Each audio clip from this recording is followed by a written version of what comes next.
It's Woodbine Live coming to you for 2024. JD Fox alongside Ren Carothers and Alexa Zepp, and we are here for a little over the next 2 hours to discuss the Plate Trial Stakes and the Woodbine Oaks today in Toronto. And we are 12 minutes away.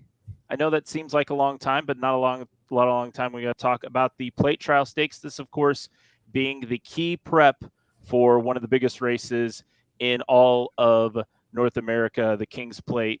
I am adorned in a nice King's Plate shirt today. I'm just trying to. I'm not going to be there this year, so this is like my King's Plate day. And I have a Queen's Plate from 2020. Woo! Nice. King, Queen, what's up?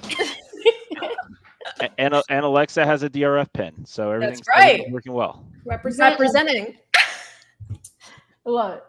So we've got the horses getting ready in the paddock here for the King's Plate, and I think we can go ahead and dive right into the major topic here. Obviously, My Boy Prince is a very heavy favorite in this spot.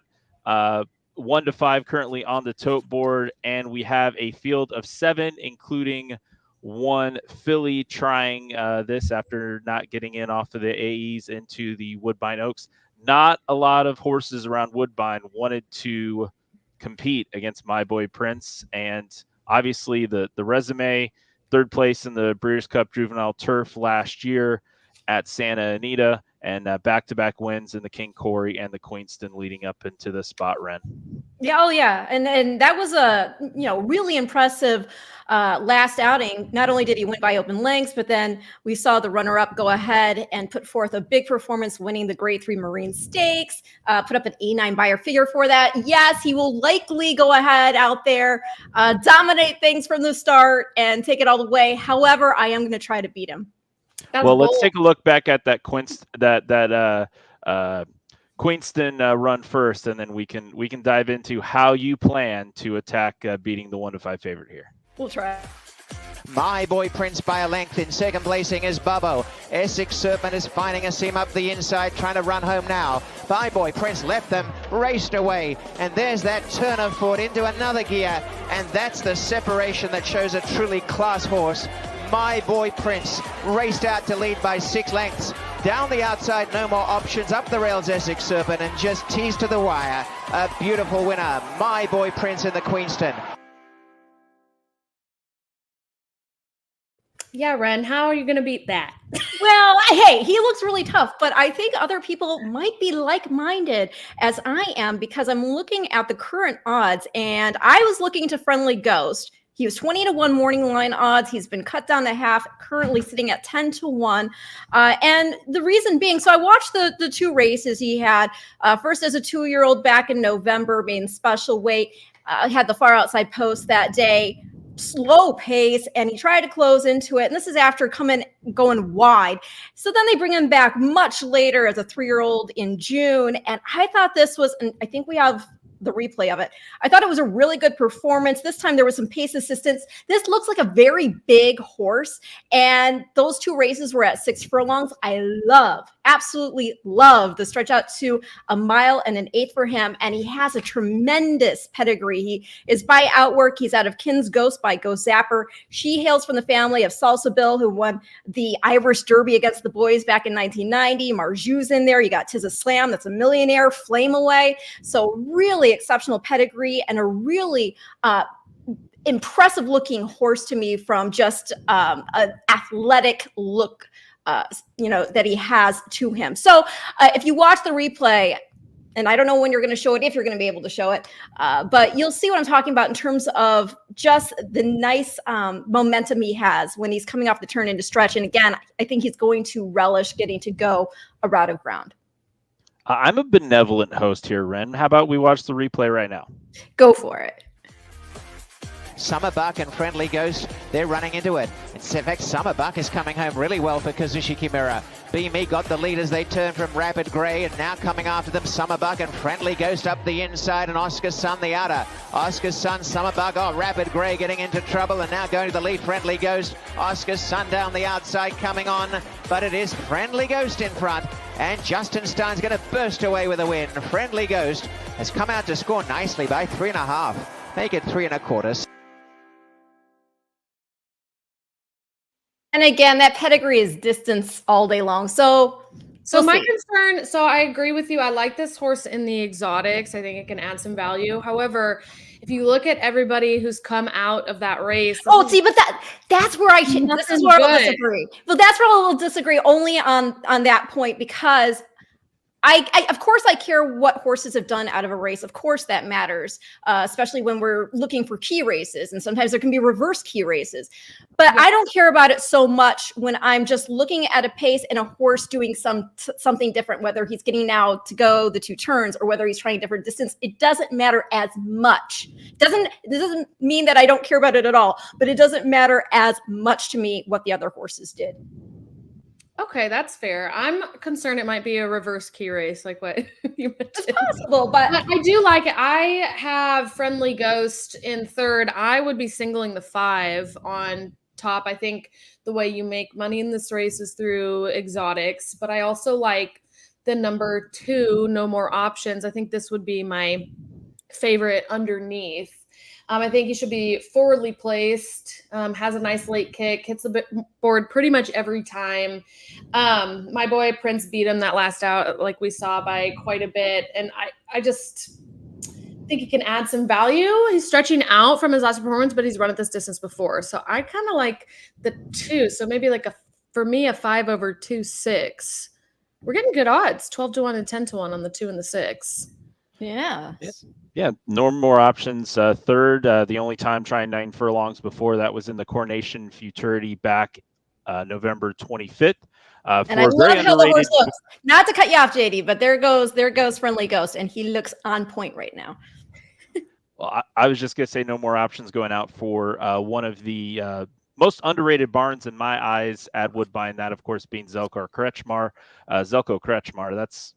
I always work on that name, and I had a chance there, and I screwed it up. But Zelko sends out no more. I'm not going to try.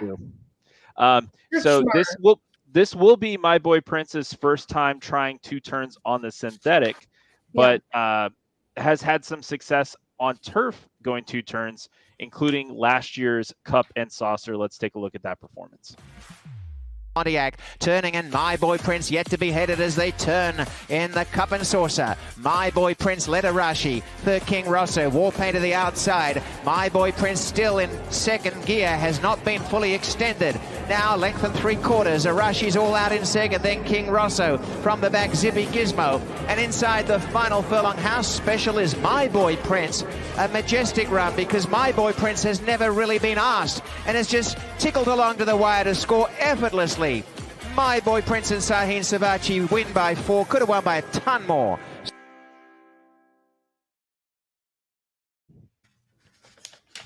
Any distance concerns for My Boy Prince, especially after seeing that? No. No. And also worth noting, we saw in there the 7-horse War Painter. We'll see her later today in the Woodbine Oaks.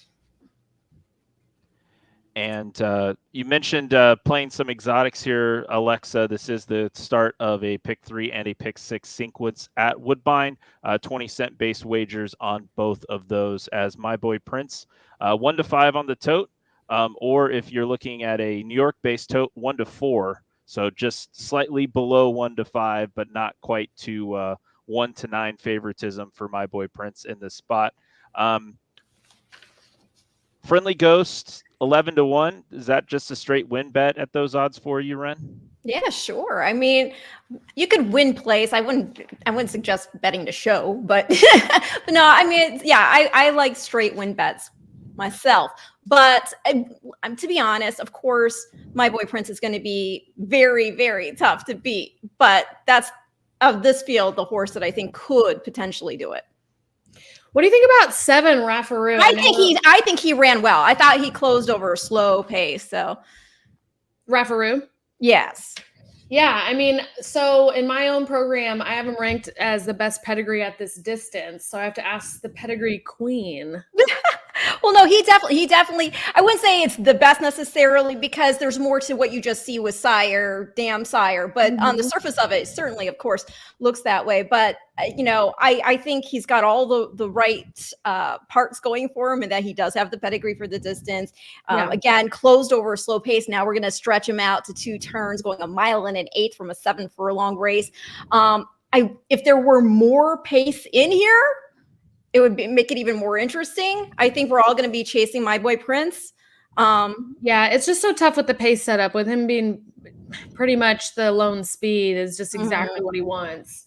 But one I want to mention too is the number 4, Piper's Factor, because I kind of threw him out because of the morning line odds at 7-2. I was like, I need to seek for some value in here with such a heavy favorite. Hey, 7-1. But yeah, 7-1, and projected odds on DRF is 6-1. So that's one that I could see adding back in underneath. I do think he probably has the best late kick in the race. And there's really, I think the 4 and the 6 are really the only true closers in here. What's your top 3? Just to reiterate, what's your top 3? I'm going 6-5-3, and the reason with the 3 is because he's been against older the last 2 starts, and the race that he was in off the layoff, that wasn't a bad field. You had a couple of next out winners there who put up pretty impressive figures, so that's why I'm putting him underneath in the 3rd spot. But what about you guys? I am 5-2-6. That's what I'm. That's right. That's what you said earlier. Yeah. My Boy Prince over No More Options over Friendly Ghost. And that sometimes things happen. I apologize for that, but it's a live show. Things happen. I know all about it. Live TV, folks. So are either of you popping open a drink for this first race? I'm keeping it to water. I'm here.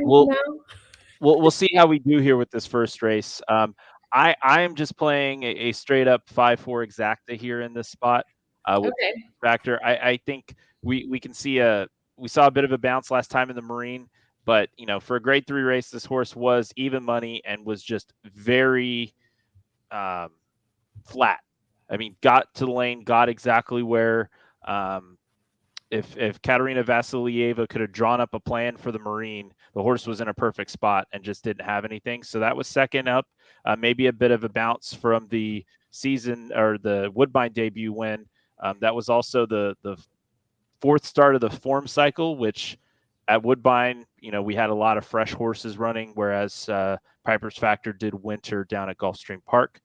Didn't do a lot of running, but did participate in 2 races, we'll put it that way. But I do expect Piper's Factor for my sake to bounce back a little bit here, and 6-1, and we see My Boy Prince at 2-5. So you're getting 5.5 to 1 on the exacta, which, considering the odds, isn't terrible. I love it. Considering the odds, I don't totally. All things relative. Yeah, what strategy do you usually take on these races where you have such a heavy favorite? Like, what's your angle, JD, when you like that favorite on top? I immediately go to the doubles probables and see if there's value with a horse that I can connect with in the next leg. There's not a ton of value for what I would like to play, because I would have been looking at a 5-5 straight daily double, and right now with Fashionably Fab in the next race, and right now there's not a lot of value there. So that's where I then go to the exacta here as we started to see the horses load here. It's going to be a quick load. So final thoughts from everybody? If you're itching to put in a double wager, I do like the 7. We'll get to that, but you want a little bit of value on the 5-7 double. You're getting 11-1. So I think you have a better chance of beating Fashionably Fab next race than you do at My Boy Prince this race. But we will find out very soon. All right, My Boy Prince, and we've got the 6, Friendly Ghost, loading in now. Hopefully Ren can score with that one. Here's Robert Geller with the call. Ooh, we might have to call. My Boy Prince had a bad start. Plan B will have to be implemented. And going to the lead is No More Options as they come to the wire the first time from Friendly Ghost. On the outside, deep Piper's Factor, even wider. My Boy Prince is 5 wide after beginning at the back. Up on the inside, Beautiful Sky, and as they take the turn out the stretch, Raffaroo and Jokester at the back. Out in the lead, going clear by about 3/4 of length now, Friendly Ghost. Piper's Factor's worked up on the outside second, No More Options third. My Boy Prince goes forward on the outer to share third spot, is now about 3 lengths off this leader. A break of 2.5 to Beautiful Sky, Raffaroo, and 2 away last is Jokestar. Well, they went through a crawling first quarter of 25 flat, and on the inside, Friendly goes to neck in front of Piper's Factor. 1.5 to My Boy Prince, getting onto his game plan now, is coming forward on the inside. No More Options, about 5 lengths now to Raffaroo as the top 4 separate. Back second last, Beautiful Sky, and the trailer, Jokestar. They run inside the half mile and sharing the lead. Piper's Factor the outside. Friendly goes to the rail. 1.5 to My Boy Prince coming after them now. On the inside, No More Options, and 4 lengths away, Raffaroo, Beautiful Sky. Jokestar starting to wind up. It's going to be a sprint as they've gone slowly. Friendly Ghost and Piper's Factor lead by 1.5 lengths, and the reins being thrown at My Boy Prince to work overtime to make a race of it now. And is coming after them with a gradual move. On the outside, Raffaroo's coming home well. Jokestar the inside. And as they turn, the favourite's No Good Thing. Friendly goes Piper's Factor. My Boy Prince tapped up Raffaroo down the outside, then Jokestar. Oh, come on, don't hit the wall. Man, if My Boy Prince Friendly wins goes to the inside, then Raffaroo. Yeah, it's taken a while. He overcame a ton. He's got the lead. And Raffaroo goes on to score by a length.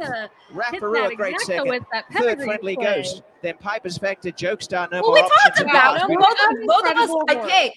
Hey, we both talked about it, but we talked about it. But hey, I thought I got to give my horse credit. I thought I ran really well, taking heat and going long for the first time, and having a horse with a lot of experience in Piper's Factor breathing down his neck the whole time. But yeah, Prince to overcome that terror. I mean, he did not obviously totally miss the break. I got to give credit to My Boy Prince. He overcame a ton in that race. That speaks so Watch much. the start. Watch the start. Boom. Yeah. I mean, it really reminded me of the start at the Palisades at Keeneland, and My Boy Prince never recovered that day. Maybe took some learnings from that, was able to, I think Sahin Savachi did a great job calming the horse down and just letting the horse find its own stride here to the first 8th mile. And obviously, maybe just a superiorly talented thoroughbred going down the lane here. Congrats, My Boy Prince. Did anybody? No. Did you play that race, Ren? Did you put your win back? I'll admit I didn't play it. Like I am saving a complete transparency for everybody here. I am saving my bankroll for Saratoga. I'm going to Saratoga in 2 weeks. So I'm somebody, I don't play something unless I absolutely love it. I've been a full-on degen today, entering lots of tournaments. I hear you. Side action going on here. You might hear me cheering for something totally unrelated. That is all good. We love to root you on. When we go official here with the 5-7 exact, it looks like we're going to get a 14-1 return on our money, $15 if you had it. We talked about the 7 and the 7, 2 races, 2 place efforts. This one's going to pay a little bit more than the last one with the $150,000 purse here in the plate trial. And now, I guess, if you're the connections of Raffaroo, are we just going to go to the plate as a maiden here after that performance? Why not? I think you might have to. I think you absolutely give it your shot. I mean, let's be honest here, though. The one thing that we should recognize is the fact that My Boy Prince did overcome all that he had. Yeah. Had that not happened, this would have been a blowout win, most likely, for him. Yeah. Oh, absolutely. So when we're looking at the margin of defeat, what we see with our eyes, we have to look and think, okay, well, if he had gotten that smooth start, this probably would have been a daylight score. And, you know, just to put it into context. So again, My Boy Prince, the legend lives on. The legend lives on. And we see My Boy Prince jogging in to return to the winner's circle here. Very happy for Mark Cassie, and of course we see the Gary Barber Silks there. So Gary with another. He won this race last year, right? Yeah, it looks like another favorite and potentially a heavy favorite going into the King's Plate. One of the concerns I think we've heard around the backstretch at Woodbine is, do horses want to enter and compete against My Boy Prince in the King's Plate, or do they want to find a softer spot? I think we saw some vulnerability now because 2 of the last 4 breaks for My Boy Prince have not been strong out of the gate. Would you feel less or more confident after this? I mean, yeah, he has some weakness with the break, but he overcame it like a champ. I don't know. I would maybe even feel more nervous about playing against him. I'm with Alexa on that. That's just speaking from, well, we've all watched a gazillion starts at this point, right? Yeah. That is incredibly hard to come back from. And, when you're the early pace horse, Yeah. And it's not like the other horses in front of him, were going so fast that they just burnt each other. And then he was just able to pick up pieces. I mean, they were running a good clip and he still ran up into them, past them, and gets the victory here. So yeah, I think he's very intimidating. We'll see how the race shapes up. It's still the Queen's Plate. I think there's still something to be said to running in a race of that, that carries that type of history. And so I think we'll still see a solid field, but he is obviously going to be very tough. 250, 210, 210 across the board for My Boy Prince. As we mentioned, 15.20 ends up being your $1 exacta payout. Some payouts for the Omnis and actually a decent trifecta payout for My Boy Prince. Try with 6 and 7. The try was $15.61 on the 20-cent base with such a heavy favorite up top. I mean, obviously it helps that you had 2 of your longest shots on the board, finishing in 2nd and 3rd. But it's a nice win and a good win for Cien Savachi, and we will see that horse and the connections in the King's Plate coming up. We're just 28 days away. It seems like the season at Woodbine is just getting started, and we're already closing in on the signature race of the Woodbine season. Winner circle photo there, and a nice one in the Johnny Walker winner circle for My Boy Prince. One of the big stories that we've had at Woodbine that you may have heard of in media is we have a certain jockey that made a gigantic milestone. And we're going to be taking a look at something put together by Will Wong, which talked about the day that Emma Jane Wilson had leading up to and taking over as the all-time winningest female jockey in terms of earnings. Today I'm here at Woodbine Racetrack, one of my favorite places in the world, to cheer on Emma Jane Wilson, who is one of my favorite jockeys and one of the reasons I personally love horse racing so much. She is such an incredible ambassador for the sport, so well-spoken, charismatic, and above all that, she's an amazing rider. Emma Jane Wilson is on the verge of breaking the record for highest earning female jockey of all time. That record previously was set by the amazing, iconic Julie Crone. Emma is about to surpass that. So as of right now, she's only about $5,000 short of this record. So she technically doesn't even need to win this race. She can achieve this record simply with just a 3rd place finish. But it's poetic in that her mount in this race is a trainee from Roger Atfield, who's been a great supporter and a partner of hers for many, many years. So a roadblock is that it rained heavily last night. This race was originally scheduled for the turf. This horse is probably better on the grass, so this race has moved to the main track, but still wishing her good luck. Again, she doesn't have to win this race. All she has to do is place 3rd to set this record. We're so excited. I know for a fact Emma Jane Wilson loves Dr. Pepper, so at the end of the finish line, this is my gift to her, a 6-pack of King Dr. Peppers. Good luck, Emma. I love you so much. There she is, Perfect Lady B. This is the one. So there's the legend himself, Roger Atfield, Hall of Fame trainer. There's our girl. Good luck, Emma. Come on, Emma, get it. Come on, Emma. Yeah! Oh my God, she did it. Will.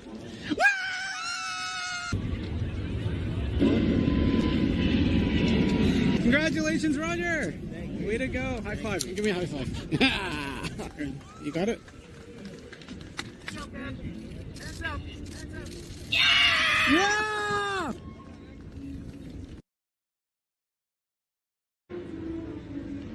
So, Perfect Lady B, she's a little bit green, so she's kind of refusing to go towards the signage, so they're taking the photo out here.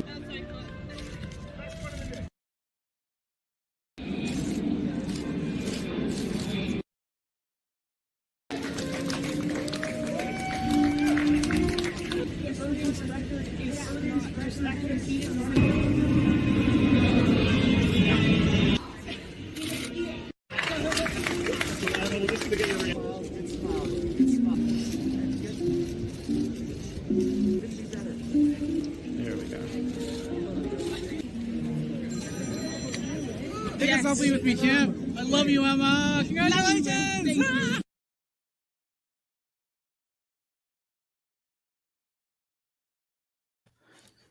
I love that she's amazing. That is so awesome. And speaking of the devil, Mr. Will Wong, two-time sovereign. Oh my God, guys, I'm having a really hard time hearing you guys. So pardon me if I'm talking over everyone, but hi, hello, America's Best Racing, Ren, oh my God, JD, oh my, hi, nice to meet you. I don't think I've met you before, but my eyes are honestly bad. I can't see your name, but you look lovely. Nice to meet you. Oh, wait, I really can't hear anything. This is so odd. I'm so sorry. That's okay. We can just do this. Okay, give me a second. Let me just see if there's a way I can get somewhere quieter. Actually, can I reverse the camera so you can see what's going on behind me? Look, Emma Jean Wilson's literally here receiving her honor for highest earning female jockey. So let me just show you what's going on in the background here. Oh, you're gonna dip it.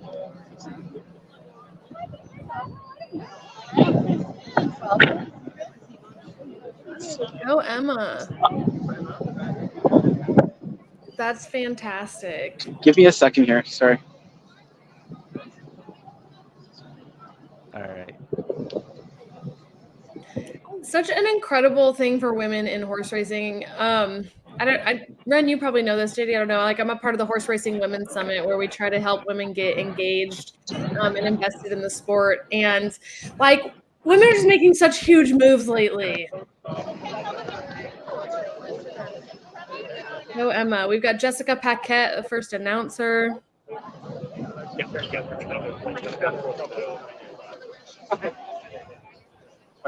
We've got Jeff Bratt there overseeing the proceedings, and Jock's out of the jock room here, and I assume congregate around Emma Jane here as she gets this this great honor at Woodbine today.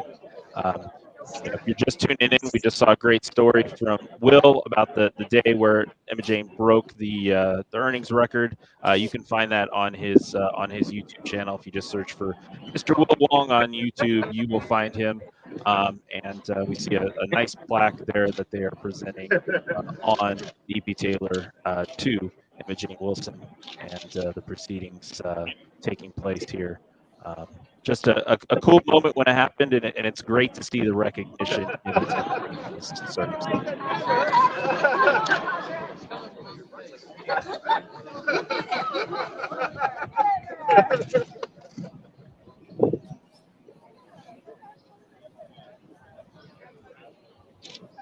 And I just, honestly, in true Woodbine fashion, I keep waiting for a plane to start the airport above this and just give us that big whoosh of sound, but it hasn't happened as of yet here. Is getting set for this this presentation. I think Jeff might be over the loudspeakers when it starts. We might be able to pick up some of that from Will here down on the E.P. Taylor turf course at Woodbine.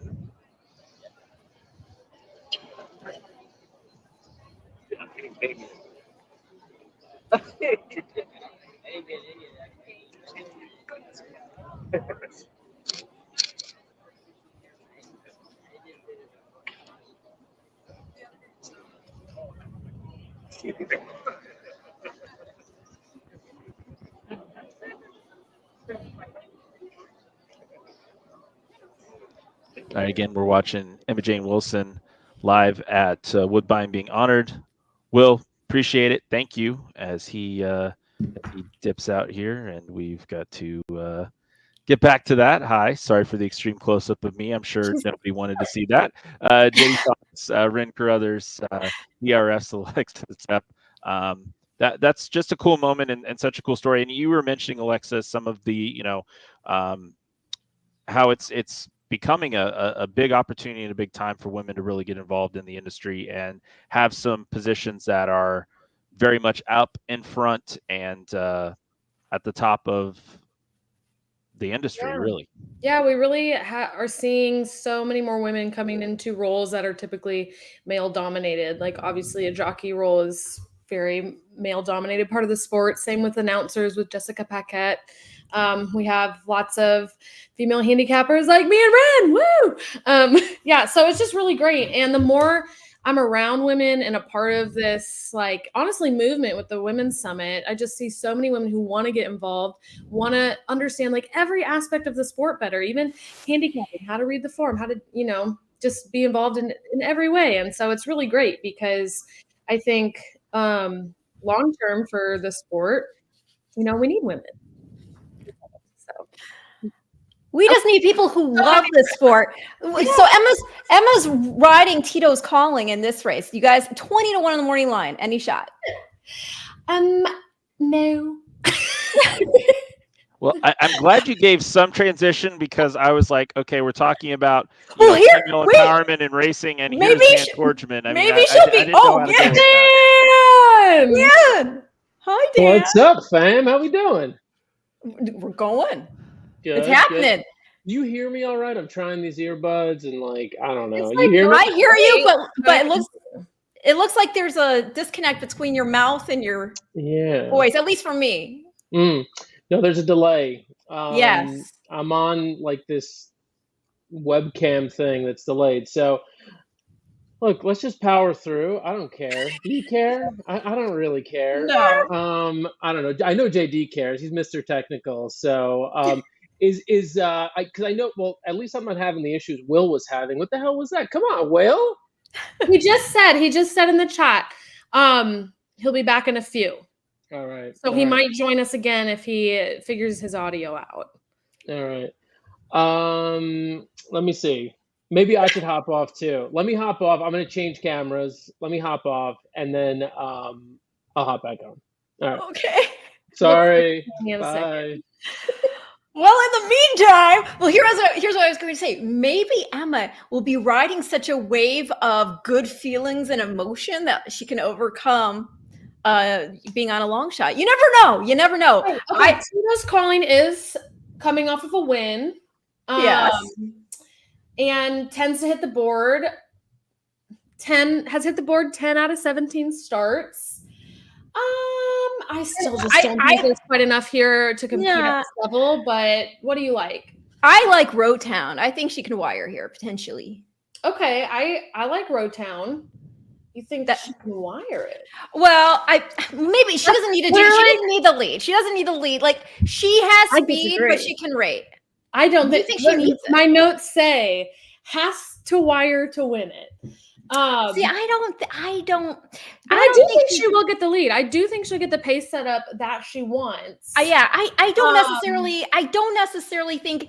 I have to see a whole lot more from a horse in terms of like being headed and whatnot to fully determine that this horse will spit the bit every time they get past. So I'm not convinced necessarily. I'm not saying it's not possible. What gives you the confidence that she can rate? Because when I look at every single win is wired, and if she doesn't get it, she loses.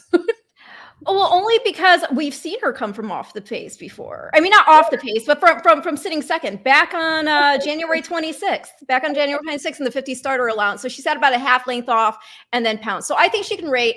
And I love the switch. Like, I shouldn't say switch. They obviously thought enough of this filly that Lynch was like, hey, send her up to Kevin Attard and let's see what she can do up there in the Trillium. So I love that they had that vote of confidence in her. I know she was beaten 7.5 lengths last out, but that was by Implicated, who then went on to win the Grade 2 Nassau Stakes. From the race 2 back, which she won by 2 lengths, there were 2 next out winners from there. One of them was Stir Crazy, who won 2 in a row, actually. And then she ran second in a stakes race at Horseshoe Indy. The 4th place Strikingly Spun was also a next out winner. So I think Rotown has a ton of upside, and if she can get the lead and dictate things, great. If she has to just maybe sit back a little bit, okay. But I would prefer, I really think that the game plan for her is going to be to just break smooth and go. Yeah, I think so too. I mean, I think she'll definitely get the lead. I'll just say I went 3-6-2. I went Rotown over Ocean Club over Solo Album. Well, we're all over the place because I am a big fan of this 5, the favorite. I mean, Fashionably Fab. I know we talked about that in the brief moment before the race about a potential double, but Fashionably Fab is coming off of 5 straight wins, top buyer in the field, and last out buyer winning the grade 3 Belle Mahone over Solo Album by a neck. Husbands does take them out on the 8 for Cassie, but Timeform US also has Fashionably Fab just dominating here, and I do think she's more consistent than Solo Album, which is the 2. Mm-hmm. So I'm really liking the 5 in here, but I also like the I'm only 9-2. I like my price horse. It's because I said it. Now everybody's betting it. No.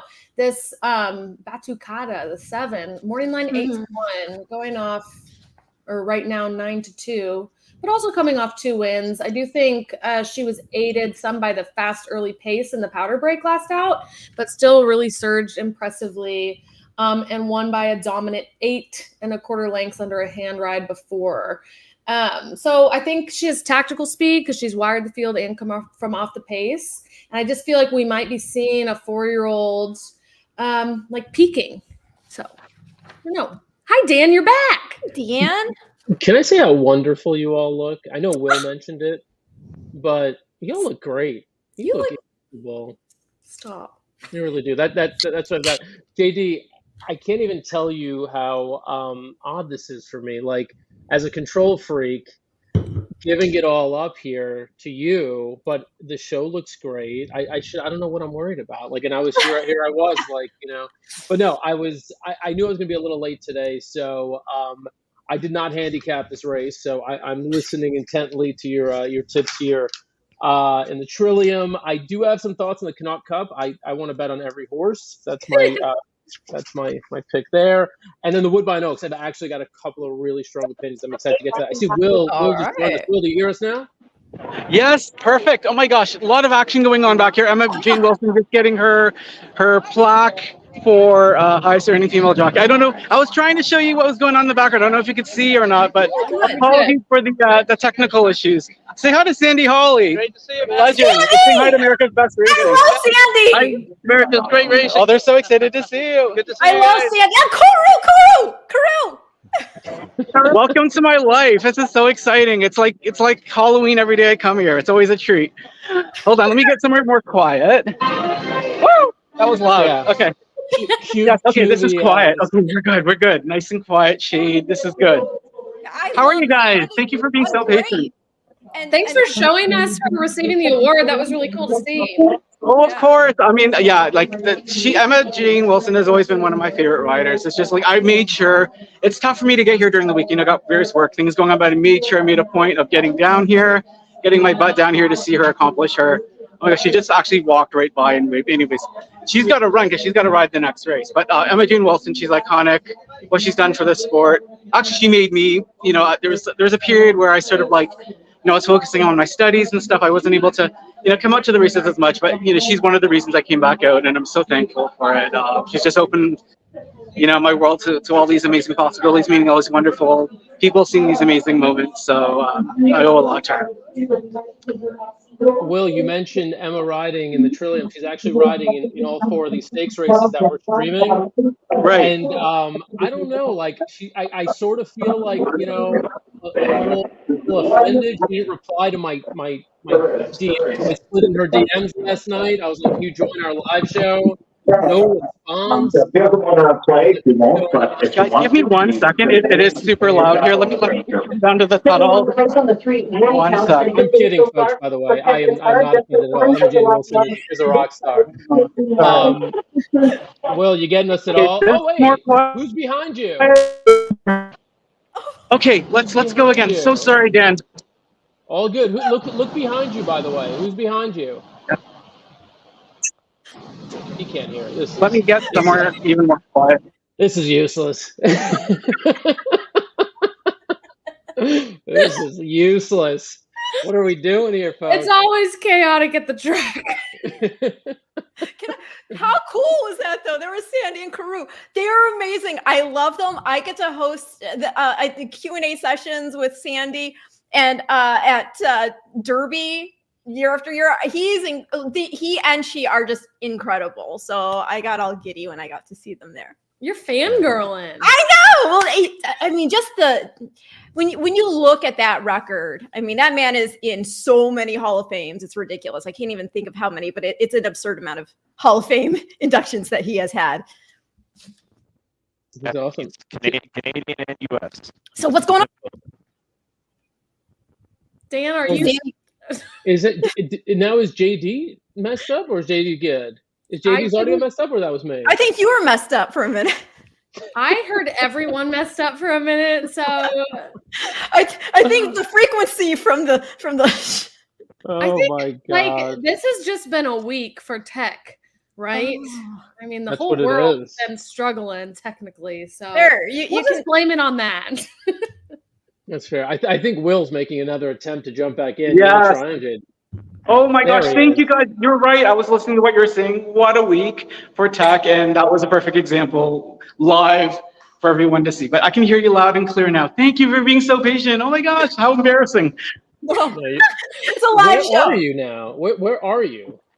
Right now, this is the indoor paddock where the horses get saddled. So there's like a little enclosure that people pass through to get to the escalator. And thankfully there's air conditioning. So it's a little bit self-serving, but we're rolling with it. Speaking of air conditioning, Will, if you can hear me right now, this is a very important conversation I want to have. So it's been really, really hot, in New York, everywhere, right? But I'm not used to this heat. Yeah. And so I've been going into the office every day. My commute's about like an hour to an hour and a half. And by the time I get to the office, I'm like drenched every day, like just drenched, right? Yes. And I typically put on like 2 layers of deodorant. So I was like, this is really bad. So I start bringing like 2 or 3 changes of clothing with me to work, right? And like, this is not practical. Like, this is not, this is not sustainable, right? I just don't have enough clothing, right? And then a friend of mine, he says, Dan, he goes, you're doing it all wrong. He's like, the key to stopping this sweat is to stop using deodorant. What? What do we think about this? What? Yep. Mm-hmm. What's the logic? I'm now 6 days no deodorant. 6 days no deodorant. Are you doing it? Mm-hmm. Thank God this is virtual and I'm not sitting next to you right now. You must think. I'll admit, when I'm home, I don't wear deodorant. Oh, I'm a deodorant. Like, I put deodorant on before bed. I'm just a deodorant user. Does it? Oh my gosh.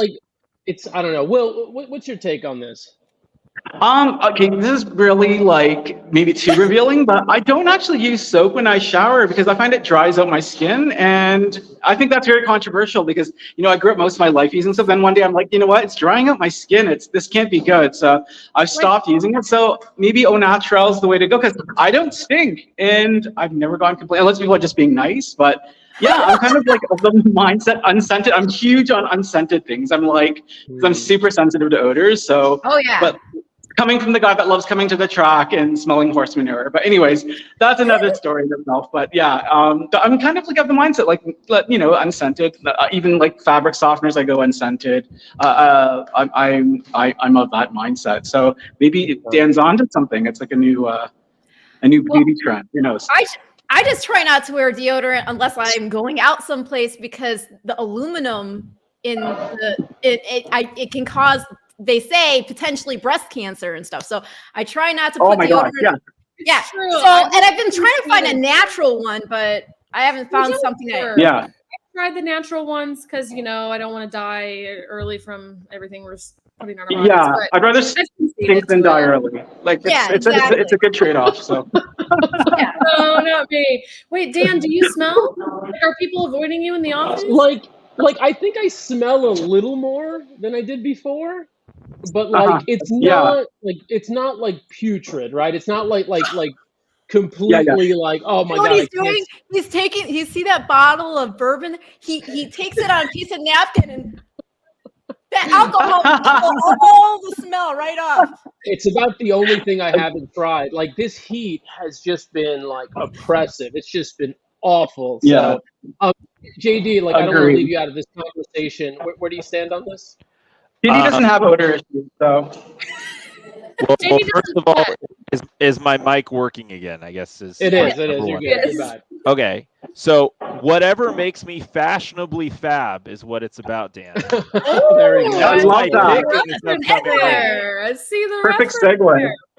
I would say fashionably fab would be not aiming for not putrid. I would say let's raise the standard to something better than not putrid. Yeah, that's fair. That's fair.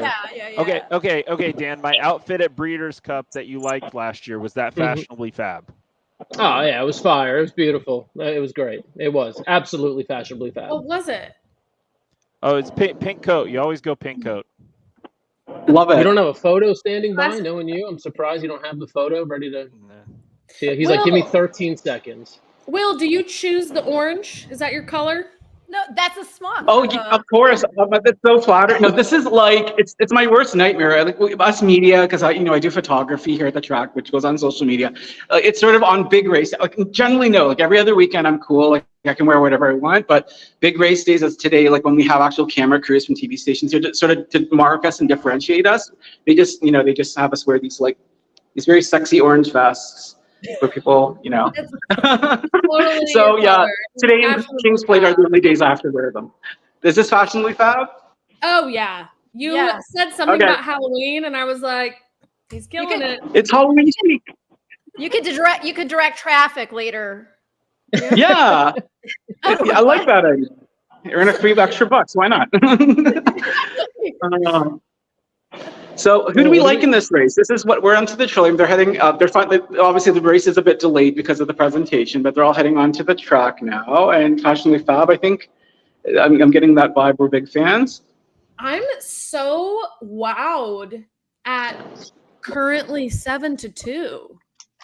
Mm-hmm. Did not expect that. Do you guys think the odds are going to favorite right now? I can't see it. Really love it. Yeah, I think her odds will come down.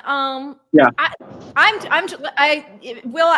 trying to beat her with the other Atard entrant, Rowtown, because I think she has speed. I think she can sit up if she needs to. I like her a lot. In my second spot, I've got Ocean Club, just by virtue of the fact that she's up against some really good horses. She's coming out of a grade 3 stateside in the Eatontown.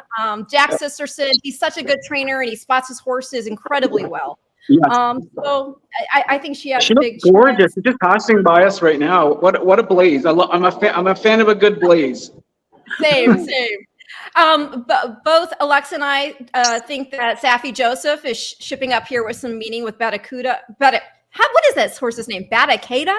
Batacuda. You had it. Yes. Batacuda. So I could see using her, but I went for my third pick. I went for solo album. I know Fashionably Fab ran her down last out, but she was also making a first off a layoff, which was itself off a layoff. So yeah. Agreed. Solo album's been raced so lightly this year compared to last. Yeah, obviously something was going on. It's just like a parade of people coming by saying hi. They're heading out to the grandstand to watch the race. A huge fan of solo album. Anyways, back to the race. Yeah, I love her. She needed that last race. I agree. I'm really looking forward. Who I'm surprised is not in the race is Elysian Field. I mean, she ran a bang-up race last week. This would have been perfect for her, right? But we'll see. Everything just has to. The thing with solo albums, everything just has to. The stars really have to line up for her. She's a bad luck horse, and hopefully, we'll find out in a couple of minutes. Will, I have a thirdly placed. Oh. Well, sorry. I have a question for you. Real talk here. Real talk. Sophia Vivas, like she lost her bug, right? Yeah. What are we? Is she still doing all right? I mean, because she's at Ocean Club, right? And I like Ocean Club. I'm not gonna lie. I don't know. I've seen Sophia on a couple of horses the past week. I'm like, I don't know about this. What do you think? What do you think about our girl Sophia? I'm a huge fan of her. Today, it's just sort of, I don't know. It's not, when she wins, and like, it's like things, come in threes and multiples.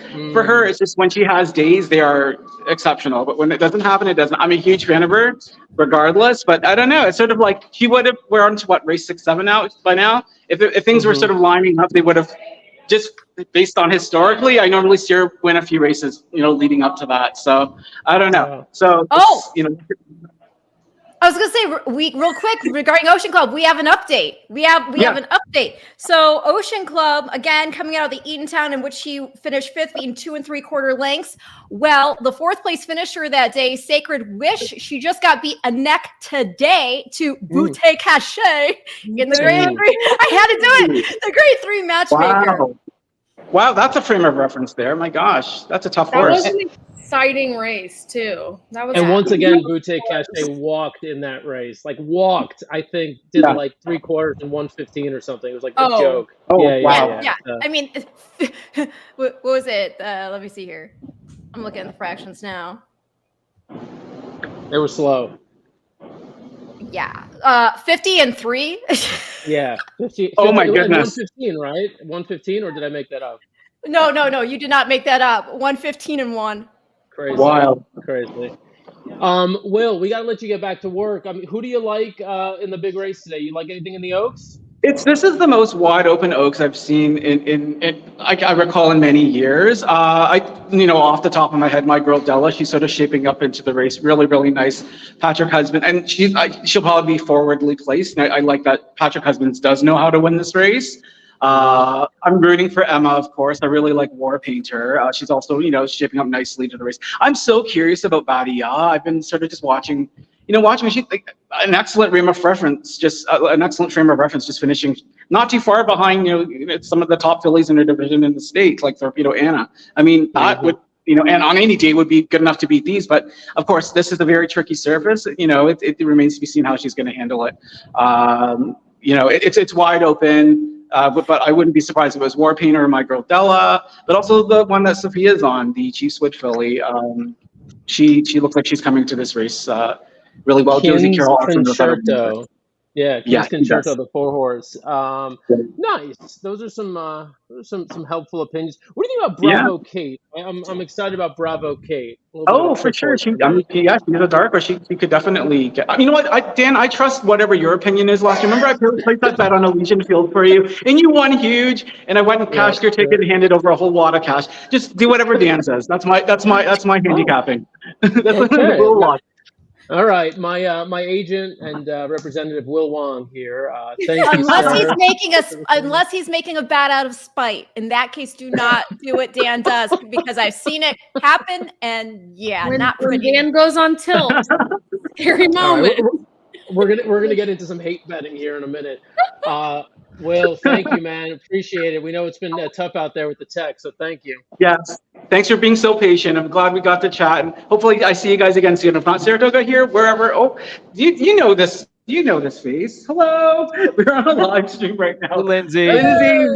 Hello. Hey, guys. Lindsay, Yes. what's up? All right, I was just gonna say we'll see you at King's Plate. So we'll see you at King's Plate.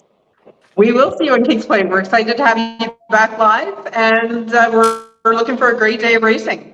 And hopefully the weather is as nice as it is today.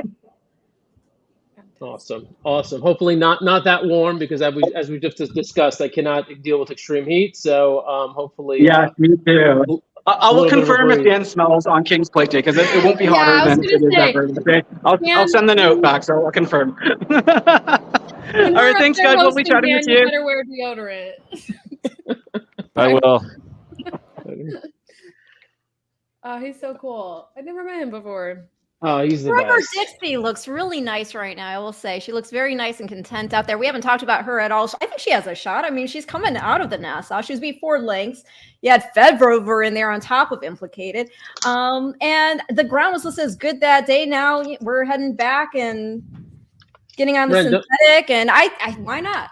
This race is wide open. Apparently, the only person people don't. Yeah, what? It's not wide open. Ren, don't reach. You were right with Ocean Club. Ocean Club's going to win this race. My top pick's the 3, but everybody apparently doesn't think that she can win because she's 12-1. But yeah, I went 3-6-2. I went 3-6-2.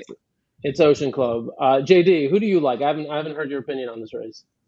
I like Fashionably Fab. I think can set right off the pace and pounce when needed. Second start of the year, lightly raced, ready to go. All right, we got some picks in the comments. We got a 5-3-7 selection. Yeah, if anybody's watching, wants to drop your picks, your predictions, drop them in. That's what we're all about here. Alexa, what was your final say on this race? 5-7-3. Okay, all right. And Alexa, I'm with you, by the way. You're like, who's drinking? And everybody's like, no one. And I'm like, me, I'm drinking. Well, Ren's not drinking. Ren's not drinking. She's not gambling. Like, what are you doing, Ren? I'm parenting. I have my child. Oh, all right. Well, I guess. I have no response to that. Look, Yeah, that's something I don't understand. So. It's all about the multitask. It's all about the multitask. JD knows what that's all about. Set to run. Oh, here we go.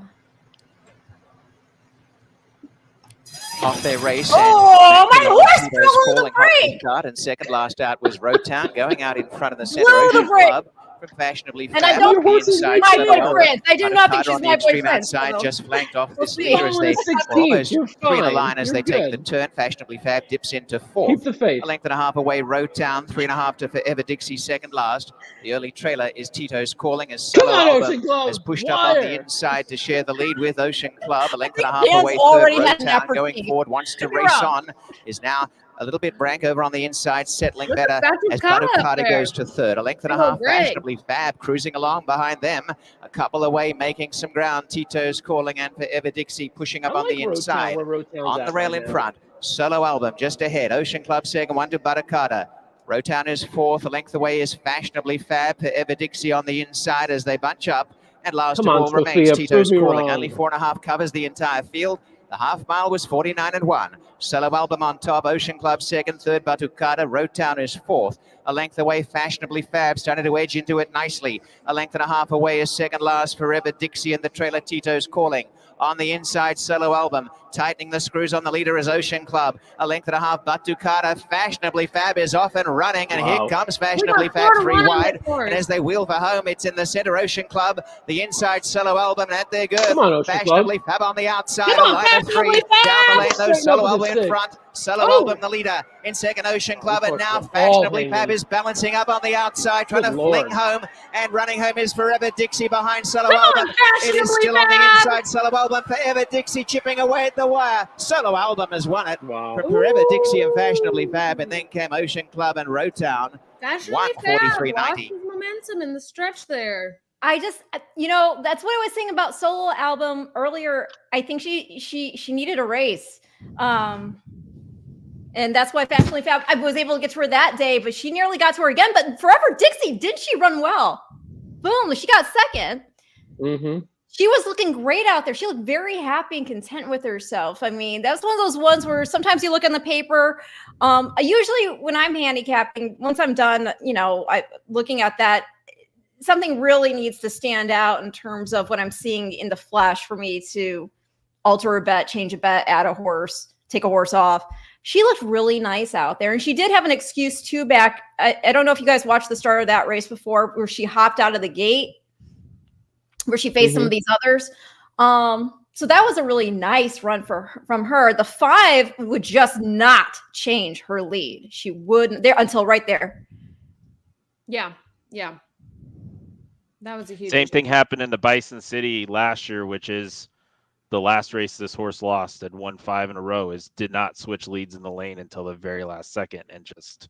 Yeah, if she switches leads, I think she wins that. I will say, I think Roadtown, considering the start of that race, she ran really well. She ran really well to hang in there. Yeah. I mean, she didn't finish on the board. She finished 5th, but she ran really well. A lot of horses who like to be more forwardly placed, they'll just kind of spit the bit if they, don't get a clean break. And so I thought, Justin Stein made the best of what he could there, considering the start. But yeah, Solo Album, very, very nice win there, holding off Forever Dixie, Fashionably Fab. Ocean Club, she looked like she was sitting in the sweet spot there the whole time. See, and here's the deal. I mean, in my previous career as a jockey, right? Oh, Some of the things that I learned yeah. or that you either go or you don't go, and you take back like that. That trip is not ideal. And so here's what I'm saying: like, Sophia's great. She's young. She's wonderful. But I've seen a number of these sort of apprehensive rides, and I get it because you lose your bug. And for those who don't understand what this means, when you first start as a jockey, you're an apprentice, and you get to carry less weight on a horse, and so you're at an advantage. So certain trainers will ride you so that they'll put you on horses they think have a shot at winning. You get a weight break too, so there's less weight on the horse. So you're riding good horses sometimes, or horses that are sort of most intent on winning, and you rack up a lot of wins. Sophia did that, and she's actually really good in the saddle. She's a good jockey on top of it. But when you lose what they call the bug, right, like that bug weight, that and you start carrying more weight, a lot of times you see jockeys become a little like psyching themselves out, like overthinking things a little bit. And I think like that ride is like a perfect demonstration of just like overthinking it. Get to the front or sit off solo album, one or the other. Don't track, in that 2-3 path. If I might give her the benefit of the doubt here, it might be, and I don't know, I do not have any insight into this horse, inside information or anything like that. But if you do look at the past performance lines, there's more than one instance in which she's been sort of a handful, pulling, having to be hard held. It might be a situation where if she did ask her, she might go too far. And if she takes her back, she might start fighting her. So it might be just that delicate balance of, I just want to keep this horse happy right now, so she doesn't expend any energy unnecessarily.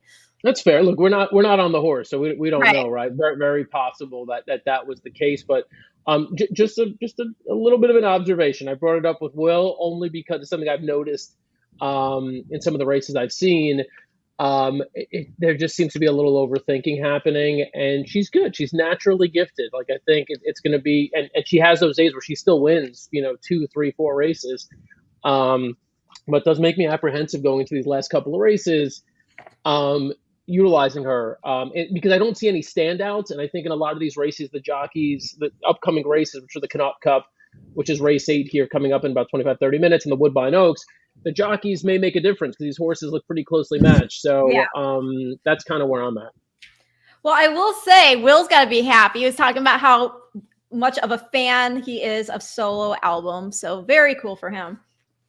Yeah, no, I mean that was impressive. I mean that horse deserve that. Saheen Savachi also, like, yeah. Is there anyone better right now? Saheen Savachi, it seems like he wins every race. So no, we've seen every year Saheen's gone up one ranking in the jockey standings, and with obviously with Kazushi Kimura spending time at Del Mar this summer, riding for Bob Baffert of all people. That's going to give some more chances for Saheen to really become the dominant jockey in this colony. Yep. Cool. So we got the Canot Cup coming up.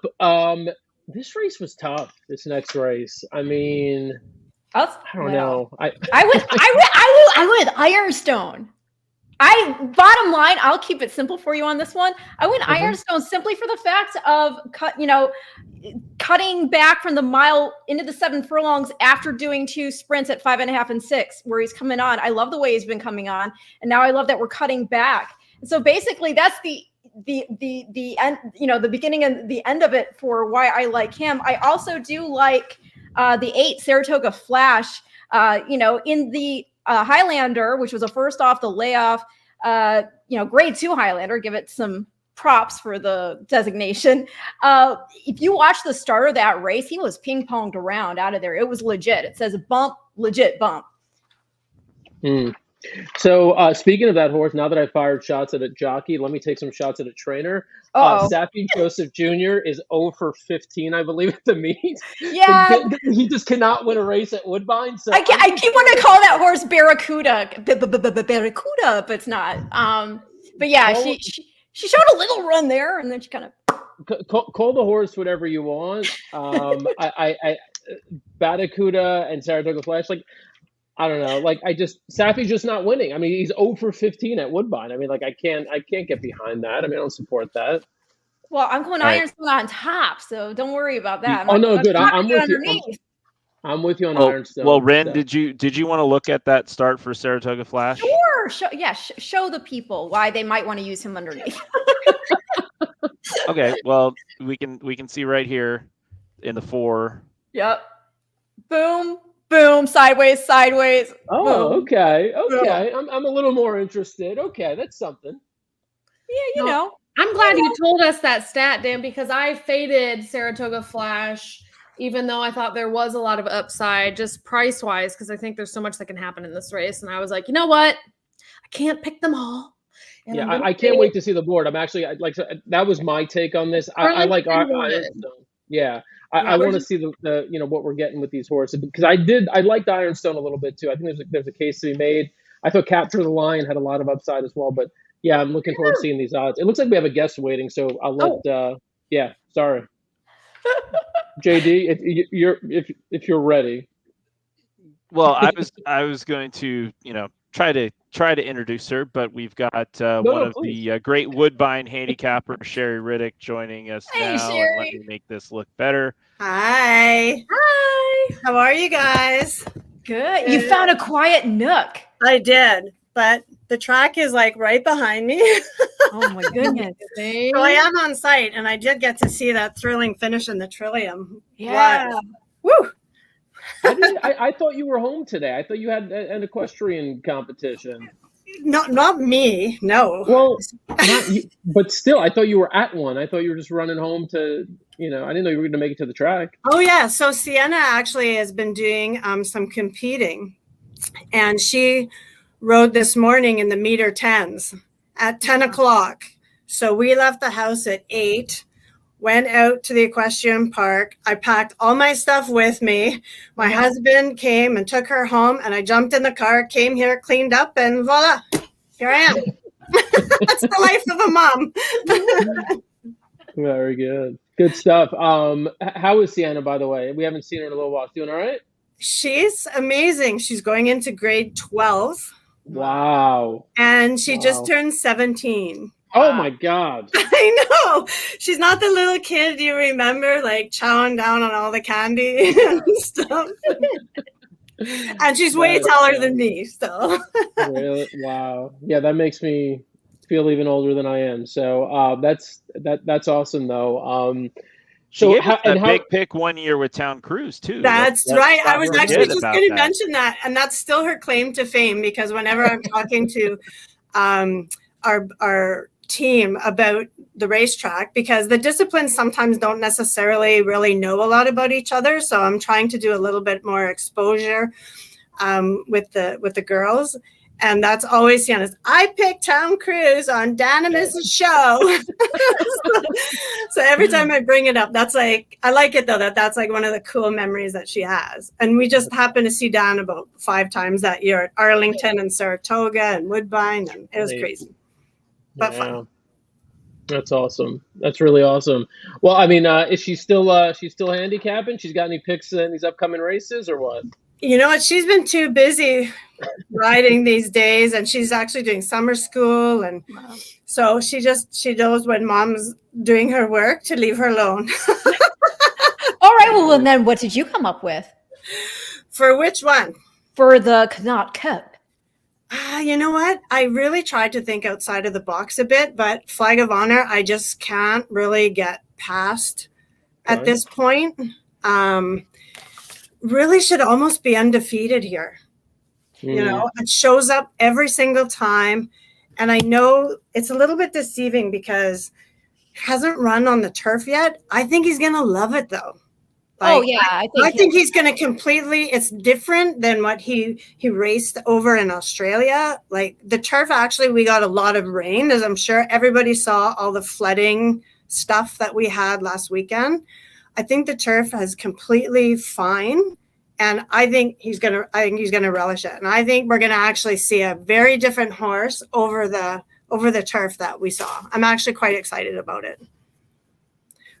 But if you're looking for somebody underneath, I think War Bomber is a very, very intriguing. I think he's being ignored too. Oh, no, he's not on the board though. He's not now. He was 12-1 morning line. I thought that was very curious because this I agree with. He's 7-2 right now. That horse has, a big shot. I didn't use him personally in my top 3, but you go ahead because I'm pretty sure that we saw it the same way. Yeah, he's following the same pattern as he did last year, and he ran second to Dream Shake in this event, right? And he just ran so big. I think maybe the notch against him is he doesn't have 2 races under his belt as opposed to the 1. But he's just always in there. And I think, I love that Hernandez has stuck with him. I think that that's, a huge sign of confidence. And I don't know. I think we could really see him pop up. And Ironstone as well. He's another one that I've kind of got my eye on. That's my top pick. And Dan, I think. And Dan's, right? I'm between the 4 and the 6. Though, is he's been beat 3 times by Flag of Honor. I love this. I love the 7 furlongs for him. And especially now cutting back from the mile. Yeah. Yeah. And you know what? He's there. He's waiting. It just could be his day. You know what I mean? If there's anybody that's going to really upset in this field, I think he's got a huge shot. And he's such a sharp worker in the morning. Those works are normal for him. He is fast and he's beautiful looking, and it's just a matter of time before he gets there. But Flag of Honor just seems to have his number. So speaking of that, in the most recent race, right, where I guess we're about the Jacques Cartier, where Flag of Honor beat him there. The issue was, I think. Well, the ultimate issue with Ironstone is that he needs pace to run into, and I don't know where that's coming from in this race. Is it First Empire? Is Flag of Honor going to get to the front and be there loose? I mean, what do we think? Well, I think First Empire is a wild card, right? That's my top pick. But okay, and I get it here. I mean, it's a little bit of a risky pick, right? Coming after a year off, but. He was really looking like he was in his prime. And then, Cassie's been drilling him with works for 5 months. So I just hope he's fit and ready enough. But I think he obviously thinks a lot of him to put him in here, starting back. Also, first-time gelding, which is an angle I really do like. I think the biggest risk with First Empire is just getting caught up in a pace duel with Flag of Honor and then burning each other up. Yeah, Mark Cassie's, as he just won with solo album. He spots them well. The year layoff really shouldn't be something to deter people, right? I think it is just a pace scenario. If he gets away, then what? It's Patrick Husbands on him. Yeah. Right? Yeah. So you always have to pay attention to that combination. And really, he snuck up on his stablemate there in the Trillium. So, it's just an angle you always have to pay attention to here. So it wouldn't shock me whatsoever to see him out there freewheeling on the lead going, catch me. Yeah. To your point, Cassie, I did look it up at Woodbine. He still hits 16, 17% off a year layoff, and the horses hit the board 50% of the time. So, I mean, it's not like this horse is going to throw in a clunker. And 8-1 is really so that's what I was saying. We got to look at this board because 8-1 on First Empire is now. I'm like, damn. Yeah, that's some juicy odds. I really like that. And I liked Ironstone, but I agree. I just wish there was more pace for him to run at in here. That's why I kind of downgraded him to the bottom side of my exotics. I think it's a good field, though, for a smaller field. I think it's a very strong field. What about Cruden Bay?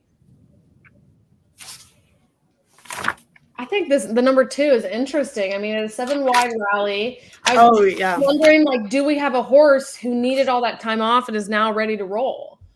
Well, he definitely, if Ironstone's going to be compromised by the pace, I mean, this horse certainly is going to have to work something out. I think Cruden Bay though has a stronger close than Ironstone. I disagree. I disagree with that. I mean, if you look at the Ironstone, I mean, talking about pace and whatnot, it wasn't an extremely fast pace in that first off the layoff he had there in the Thorncliffe Stakes, and he was sitting pretty far back, and he was ultimately only beaten a length and a half there in the end. And again, that was a first off the layoff.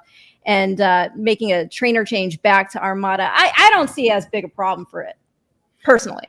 One thing I just want to mention, too, with Cruden Bay is Sofia Vives stuck with, right? Mm-hmm. And even though he probably closed from the clouds from, looking at last out, she can also, she's on the lead a lot of the time.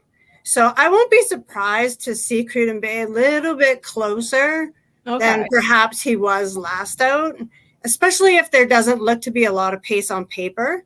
Sophia's usually really good with front running types and having them relax. And I won't be shocked to see a change of tactics out of her today, just to try to, shake it up a little bit. I'm always leery with her when she's riding something that looks like a deep closer, even though she was on this horse last time. Right. Well, he also had a bad start. Also. Right.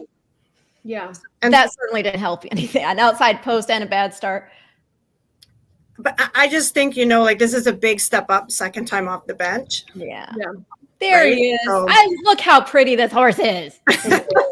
He's such a looker. He always has been, right? He's gorgeous. And he has a purple bridle. Yeah, that's exactly why I was going to bet him, to be honest. That's what I was thinking, but hey. I like that his odds are drifting up, so 8-1 is becoming a lot more appealing. JD, what are your thoughts on this race? Well, obviously in the world, the two jurisdictions I follow, and this will make not a lot of sense to anybody but me, are Woodbine and Australia. So when we've got a horse like Flag of Honor in this spot getting back to turf, this horse has ran on, after today we'll have run on the 3 widest turf courses that basically exist in the country that are courses and not, some back hill in England. Between Randwick, Rose Hill, and the EP Taylor, these are very wide courses. These are one-turn sprints. He's even ran a one-turn mile at Randwick. Been a kind of the sweeping turn at Randwick, the sharp turn at Rose Hill has ran well in those spots. And those are all right-handed, right? So. They're all right-handed. Very true. All of his starts were right-handed. There are left-handed courses in Australia as well, but all of his starts are right-handed. So this will be back on the turf, but first time going left-handed on the turf. But given the amount of starts we've seen, this will be the 5th start in the U.S. going left-handed. I'm not as concerned, but this horse has a lot of experience on a big turf course, and I think wire to wire could be a potential, which is what we saw last time out in the Jacques Cartier. Ironstone was 3rd in that race, and War Bomber was 7th. And why don't we take a look at it? About 5 lengths covers the field as they race towards the 3/8, and Flag of Honor's assumed control and gone clear. Flag of Honor at the 3/8, 3/4 step forward, a length away Mason's Gamble, pushed along a bit War Bomber, a couple away is Old Chestnut on the inside of Candy Overload, and Ironstone started to wind up but still at the back. And Flag of Honor on the inside being nursed along as they turn. Kazushi Kimura, Flag of Honor, challenged again by step forward. Mason's Gamble the inside. A break the others, then Candy Overload and Ironstone from the back. Flag of Honor has to deal with a very tenacious step forward. And then Mason's Gamble, Candy Overload, Ironstone and Old Chestnut. But Flag of Honor in front. And Flag of Honor goes on to win. Flag of Honor by a couple. Old Chestnut second.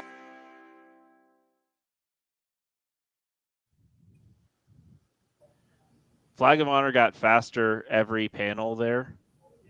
Yeah. Until the 16th pole. So I think this is a very high potential. Everybody's pick on the public handicap. Because honestly, visually been so impressive. And I think we're all in the same boat. Like, we can't wait to see the turf, right? Yeah. So.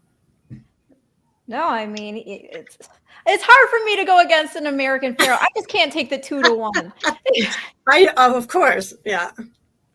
I love American Pharoah. I do. Something is, it's interesting because it really does come down to, I think, whether or not First Empire coming in fresh is going to go out there and knock heads with him. And what that potentially does in terms of taking the starch out of each other. Yeah, I think it's very possible. I see them both going out. So that, like I said, is my one big question. Are they gonna burn each other up? Well, the thing again, I mean, it's just over a year layoff for First Empire. So is he mentally going to be like, I want to go, or has it been enough in the morning to get him back into that professional mindset? Yeah, I'm gonna land. Yeah, go ahead. Well, every race he's gone. Yeah. But I'm saying like where it's mental. Like I want to. Even after layoffs, I mean, he's gone to the lead every time after a layoff. So I'm not. Alexa, do you make anything of the works being a little slower? At least the last couple. I mean, it's not doesn't strike me as a horse that's kind of like like just. Not necessarily, just because there's been so many. Yeah, there have been. The last couple just feel sort of slower. I don't know. And well, just really the last one. I didn't know if the one on July 3rd was that slow. Yeah. Have I gone through my spiel with first time gelding with you guys, or have I not done that? No, but I want to hear it because I love that angle. Do you not?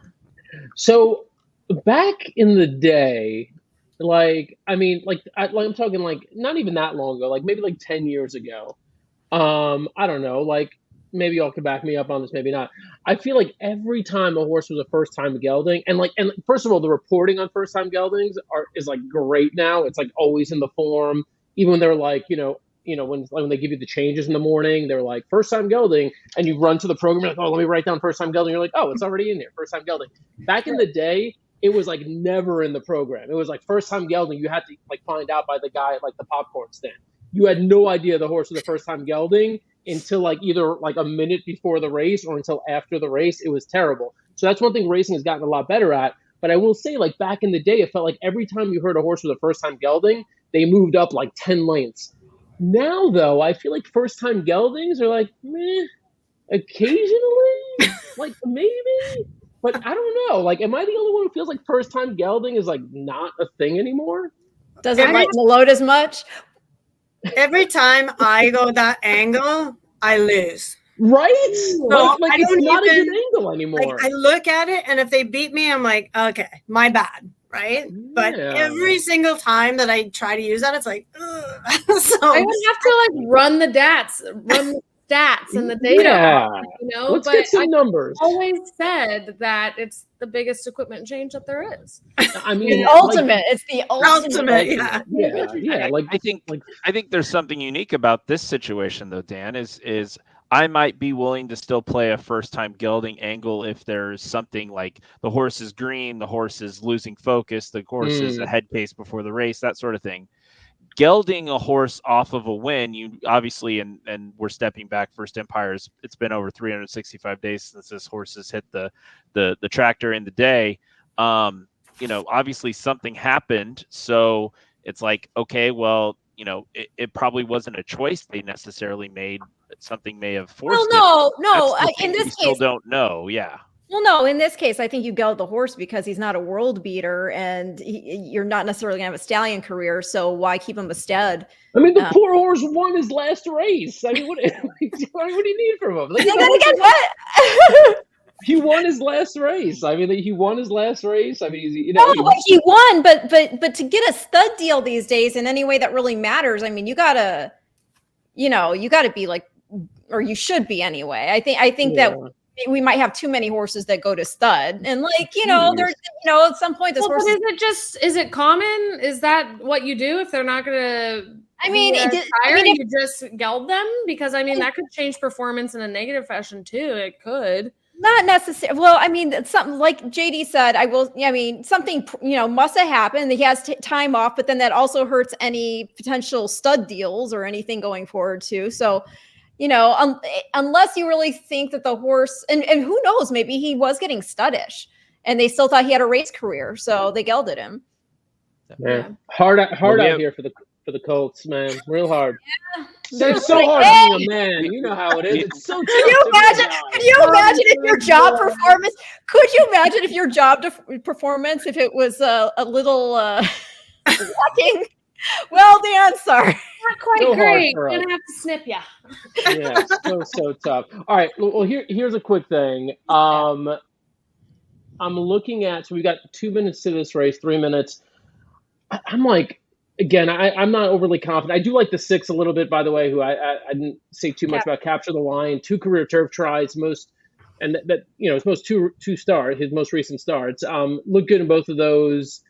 I think he's a horse who's getting better. I mean, I think if there's a horse who can kind of lay close, and maybe there are two horses who kind of go at it. Let's say First Empire goes at it a little bit with Flag of Honor. I think maybe like Capture the Lion can be sitting just off them.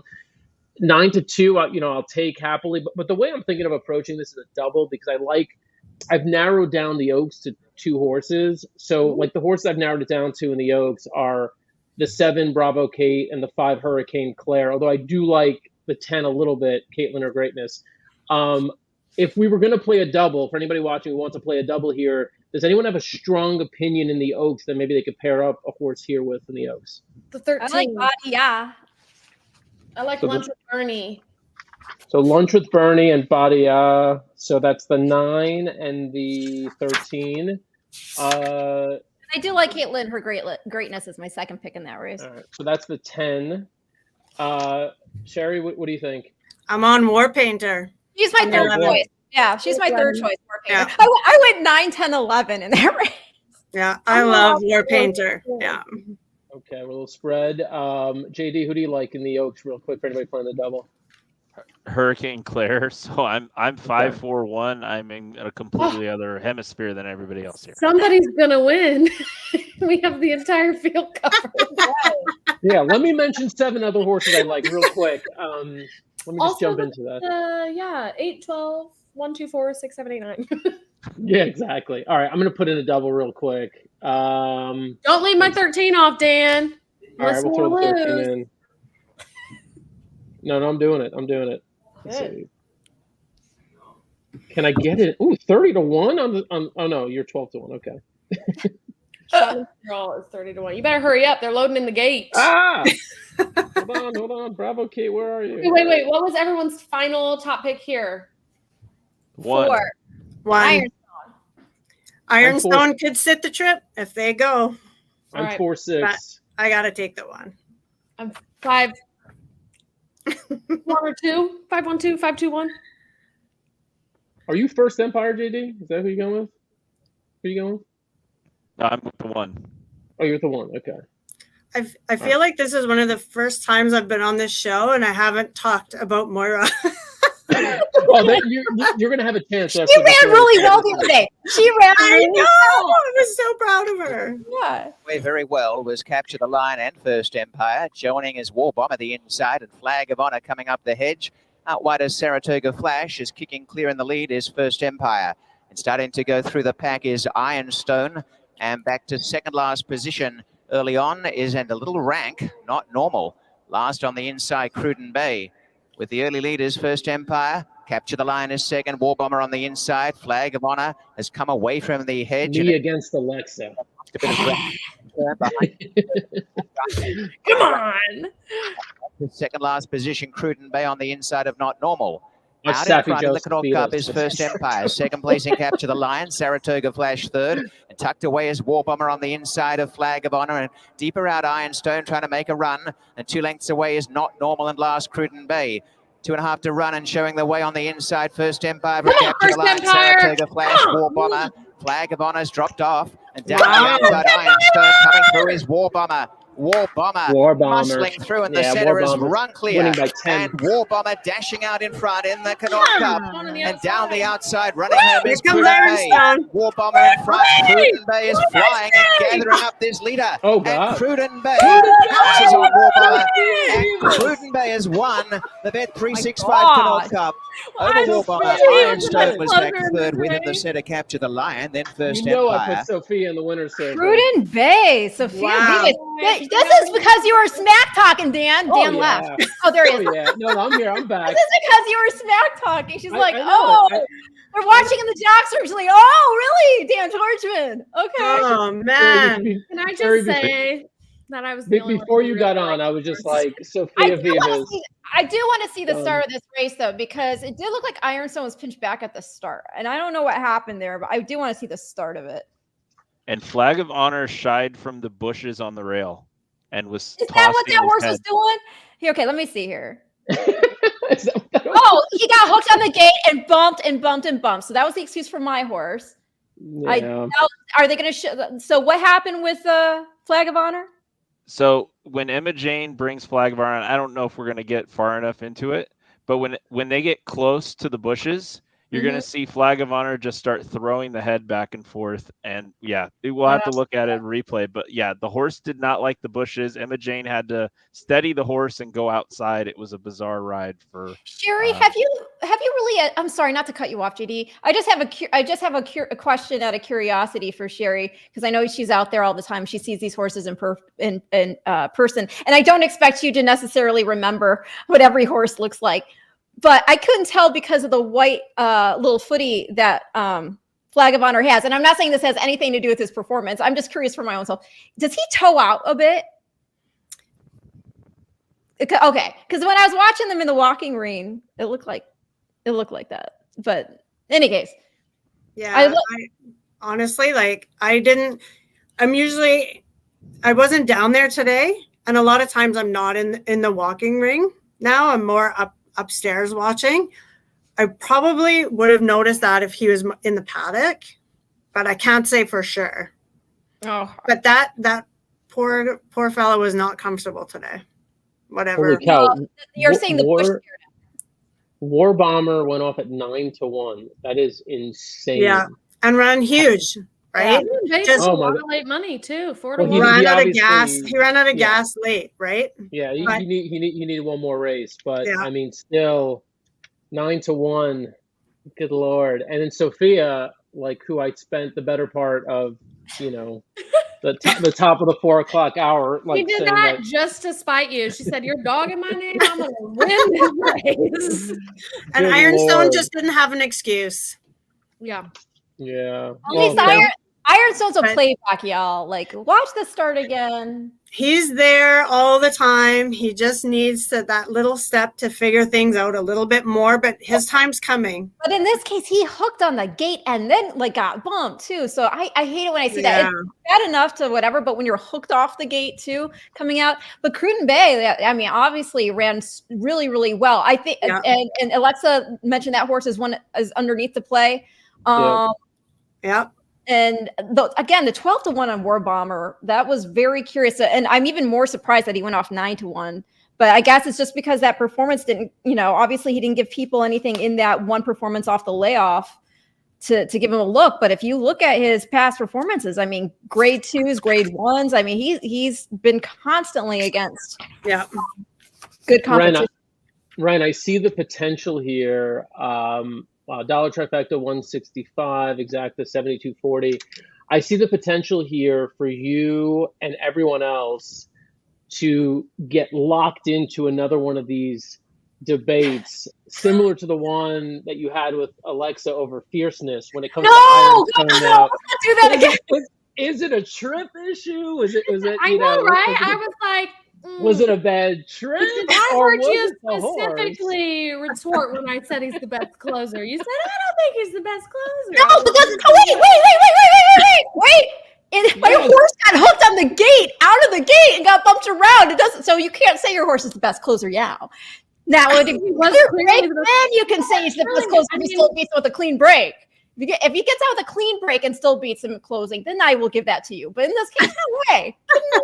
Okay, whatever. No, I really saw that ahead of time, and I was like, okay, well, if you look at the time form numbers, the thing that really put me on him as the best closer is the best pace, late pace number in time form. Time form still didn't have him really making up that much ground, but I just saw that last race. He closed 11 lengths, and was first after 6 months, and switching to turf from being on synthetic so many times is maybe this horse is really just found his spot.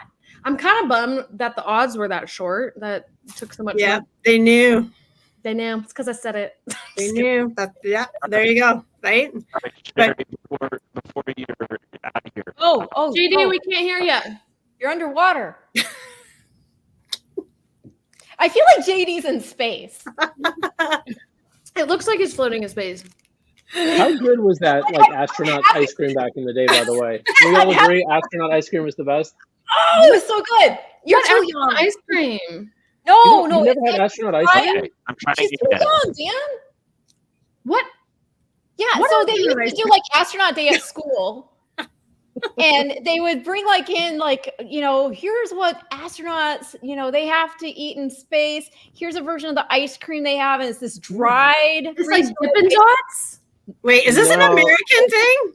Yeah, you guys never had that. You never went to like Yeah, the space you don't center have like a NASA day at school. I know what Dippin' Dots are. I love a good Dippin' Dots. We should break that out next time. It's not as tasty. It's basically like eating chalk, but yeah, no, it was delicious at the time, but kind of like melt in your mouth. Like I went to yeshiva, like we didn't even have science, and yeshiva's a Jewish school, by the way, for those. But we didn't even have science, and we had astronaut day, and you know, outer space day. You know, it was more like a fantasy day, like a sci-fi day, like what exists beyond us. Like it's not really real, but let's like entertain this as an option. And so yes. Never heard of astronaut ice cream, so I learned something new today. Okay. By the way, Andy, is my audio back? Yes. Oh, you're back. Andy is on deck. By the way, he's waiting to come in. He's waiting very patiently. But the good news is he's going to come on right before the Oaks. So we're going to get him. He's on prime time. Before he does, though, JD, back to you now that your audio's set. All right. I'm glad. I've got a lot of audio things. I'm switching the track audio and everything else here. But Sherry, before we let you go, JD. We lost him again. Okay, Sherry, what JD I believe is trying to say is he wants your picks in the Woodbine Oaks before we let you go. Oh, I am on War Painter and Sophia's horse, Kin's Concerto, but you got to watch out for my girl Della. I think she's going to be closing like a train. Wait. Kevin Attard has 5, by the way. You left out Caitlin or Greatness? Yeah, because she's running 2 weeks back. Kevin Attard, Rafael Hernandez? Yes, I left her out. You know what? It's like the gelding angle, same thing. 2 weeks back, I don't know. Oh, man. No, I mean, just out of respect for Moira, you're not going to do it? I'm just not going to do it. I think she's going to take a lot of money. But out of respect for Moira, actually, and I'll fill you in on this another time. Okay. I am taking War Painter. Okay. Do you want, like, how War Painter, that's a confident, clear cut number 1? You're going to play exactive? Yeah. What are you going to do here? Clear cut. Okay. I'm going to use my girl Della underneath and Sophia as well. Those are my top, but definitely War Painter on top. I think she's been pointed for this race all year. I think this was on the agenda last year. Routing is going to be no problem for her. I think she's going to be very tough to beat today. But as we know, hey, nothing's a given, right? Nothing's a given. Lunch with Bernie, I think, could be a little bit dangerous as well. But, she's never missed out of the money on synthetic at this distance. So, do you think that's more of a Weekend at Bernie's reference or a Bernie Sanders reference? Oh, I'm hoping it's Weekend at Bernie's. just wanted to know where you were at there. Okay, because I don't know any other Bernies. Do you? No. Yeah. So I'm going with Weekend at Bernie's. Well, then she's by Bernardini, Dan. Stop it, Ren. Okay, let us let us have our own fun, Ren. Come on. There's no fun on the show. Come on. Let us make up our own stuff. All right. Sherry, we'll see you at the King's Plate. You betcha. All right, awesome. Thank you for taking a few minutes hopping on with us. We appreciate it. Thank you for having me. I can't believe we've been doing this for so many years. Right? It's been so fun. It's been so fun. Best of luck the rest of the card, guys. All right, you too. We'll see you soon. Take care. Thanks. Bye. Thanks, Sherry. When JD gets back, I'm going to have to find a way to like pit the two of you against each other. So like you fight. Oh, come on. He's being manipulative, Alexa. Like, hello. Pitting us against each other? It's true. It's true. Although I do like to fight with you, Ren. It's all right. It's all love. Hi, Andy. All love. I just love beating you. No. Hi, Hey, Andy. guys. Hello. How's it going, everybody? It's going well. How are you? Walked into here? So I wanted to get a cool backdrop of the track. I'm at Woodbine here, and I thought, wouldn't that be great? The lighting was the backlight was terrible. I was washed out. So now you get a nice plain gray cubicle wall. That's is exactly what happens every time. Just as fun. And you might notice I don't usually dress this flamboyantly, but we were hawking new Railbirds beer at the track today. So I was hawking everything today. It was great. Well, that was the first thing I was going to ask about. Andy, lift that beer up one more time. We're going to get you on the solo layout here. Look at that. Tell us what we're looking at. This is a delicious American light lager, everybody. Now only available right now at Woodbine. So you have to come to Toronto to Woodbine to get it. Brewed by our buddies at Goose Island. And this is the first day it's out right now. And I have to say, it is delicious. I had a little sample. Didn't want to get too nuts before coming on with you guys. I'll take a couple cans home. But it is very good. We were giving out samples and Railbirds hats. I know, Dan, you got a couple of those. So I do. It's all good. Busy day at the track. Good atmosphere. That's awesome. Well, I'm looking forward now, knowing that I can only get them at Woodbine. I'm now looking forward to my trip up for King's Plate even more. Yeah. Are you guys all coming up? Is everybody the whole crew? No, I got parental duties. I'm coming up, not for King's Plate though. Oh well, we'll still have you. We'll save you one. We'll keep on. What are we doing? The mile, Dan? Is that where we're going? About Turf Champions Day. Yep. Oh, nice. Yep. Sweet. Yep. So that'll be fun. Awesome. King's Plate is August 17th. We're going to have 2 shows, the 16th and the 17th. So the Friday and the Saturday, we'll be drinking those Railbirds beers on that show for sure. September 14th is Turf Champions Day at Woodbine. So we'll be up for that. That'll be a lot of fun. Awesome. We've said Railbirds now about 8 times by my imprecise count. What is Railbirds for those who are just tuning in and wondering, what is this all about? Yeah, well, first you can follow on all social at My Railbirds. And really what it is it's a way to try to bring horse racing to the general sports fan who might watch football, hockey, likes the Kentucky Derby for the hats and the drinks, but doesn't, isn't really into horse racing that much, primarily because, as we know, sometimes the lingo can be a little bit overwhelming, right? Like if you're looking at that racing program and if you're talking to someone who doesn't know the sport, their eyes can glaze over like, what the bleep are you talking about? What? So Railbirds' goal is to make it fun, approachable, easy language, and just like, hey, you know what? You're having fun watching the races with your friends. This is how you can bet out. This is what we think and have at it. And just really try to make it approachable in not a way where it's like, you're being educated like in a documentary or something. It's fun. We got some other fun content. We did had a thing, the Great Debate. We were talking, actually, we're getting some free mustard from Ohio, from Stadium Mustard, because I plugged them on a hot dog topping debate. So I got beer and mustard, guys. I'm set. Stadium Mustard, if you want it. That's what it's all about. You always got to drop product in these shows. You never know who might come calling. I've been talking about White Claw for 6 years now. No phone calls. Dan made White Claw. Dan made White Claw. He is now like a percentage shareholder. Tremendous. They named the horse shareholder after Dan because of his work with White Claw. With White Claw. I love it. But yeah, that's pretty much what Railbirds is, at My Railbirds. And so the horse racing side and just generally fun content to just make it nice, light, and approachable for that new horse racing fan who watches sports, bets on sports, get him into betting on horse racing. Love that. Love it. Have you, Ren or Alexa, have you seen Railbirds? I don't know if you follow Railbirds, but I follow Railbirds. Yeah, like we follow you guys. We follow all you guys. They always like sit and swank. They got the nice light. Yeah. We have a new studio. You know what? Yeah, when you guys, we'll show you the new studio. Very nice. Very nice. Hell yeah. It looks awesome. It really does look cool. It feels like a legit sort of, it's like one of the better looking even though it's not a podcast, like those like podcast studios that you're used to seeing, like in all the major, like that's what it looks like. It looks awesome. Yeah, it's a nice set. So they're really trying to put it in, and really the funny thing is, we're about a year old and we haven't even started with all the stuff that we want to do. So it's growing a whole bunch more. We're hoping to do some Railbirds on the road coming up, mainly because I like free things and going to places and get some free track food. So we're going to be going different locations and all that over the next year or two. So we'll see how that goes. But it's just getting started. It's been a lot of fun. That's awesome. Speaking of locations, JD informs me via text that he is currently located in audio hell, So it will. I'm hoping we're going to see JD reappear here. He has access to add himself to the show once his issues are sorted out. We are about. There he is. Oh, there he is. What?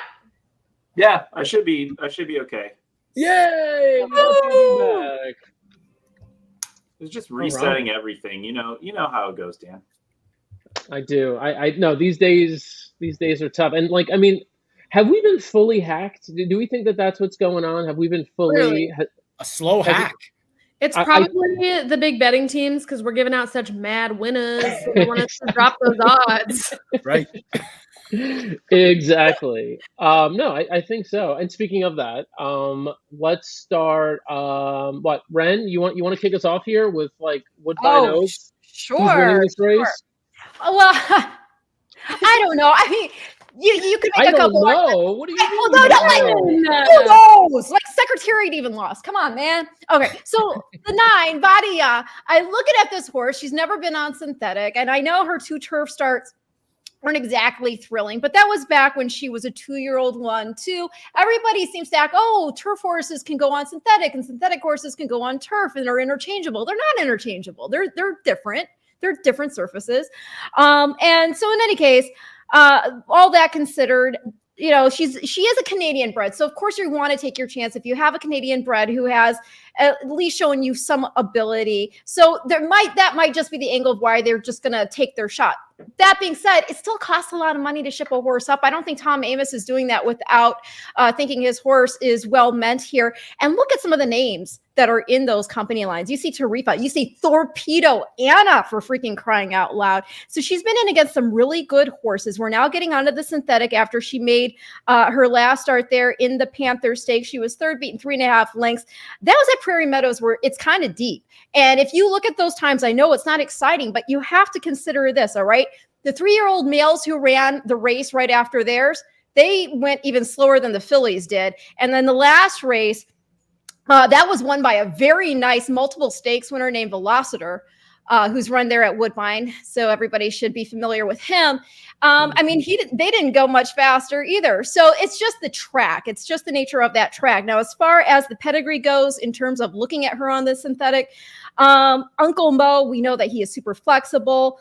Pearl Turn, she is by Bernardini. She already produced this filly's 3/4 brother. That is Gretzky the Great. He won the Grade 1 Summer Stakes there at Woodbine. And the family also includes Love the Way You Are. She won the Grade 1 Vanity when it was on synthetic there at Hollywood Park. And you also got Tower of Texas, who was a fan favorite there at Woodbine. He won the Canot Cup, and he was third in the 2014 plate trial. So really nice pedigree. I think this is a well-met filly. So she is the top pick. All right. I like that we said Canot Cup too. That was nice. You know, I try not to say, Canuck Cup because my, it kind of wants to go there, but. It's tough. Alexa, what do we think? Okay. So like I have previously said, I am digging Lunch with Bernie. Now, I do think Lunch with Bernie is probably going to be pretty forwardly placed. I do think it'll be a hot pace, so that's slightly concerning that he may not get there. But some interesting tidbit here, has worked twice with my boy Prince, who we just saw prove to be super dominant, and galloped out in front of him those times working out with him. So I like that. That's going to be my top pick. My second selection will be A Little Frisky.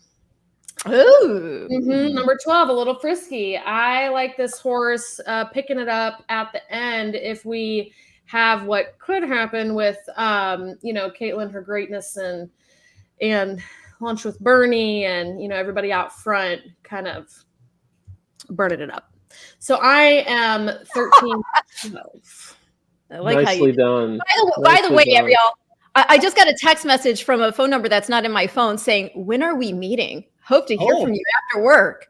Ren, I think that is spam, and I would not respond if I I'm deleting and reporting as junk. I get those all the time. You should give your bank information first, though, guys, just to be safe. You never know. I was going to say, forget about the Woodbine Oaks.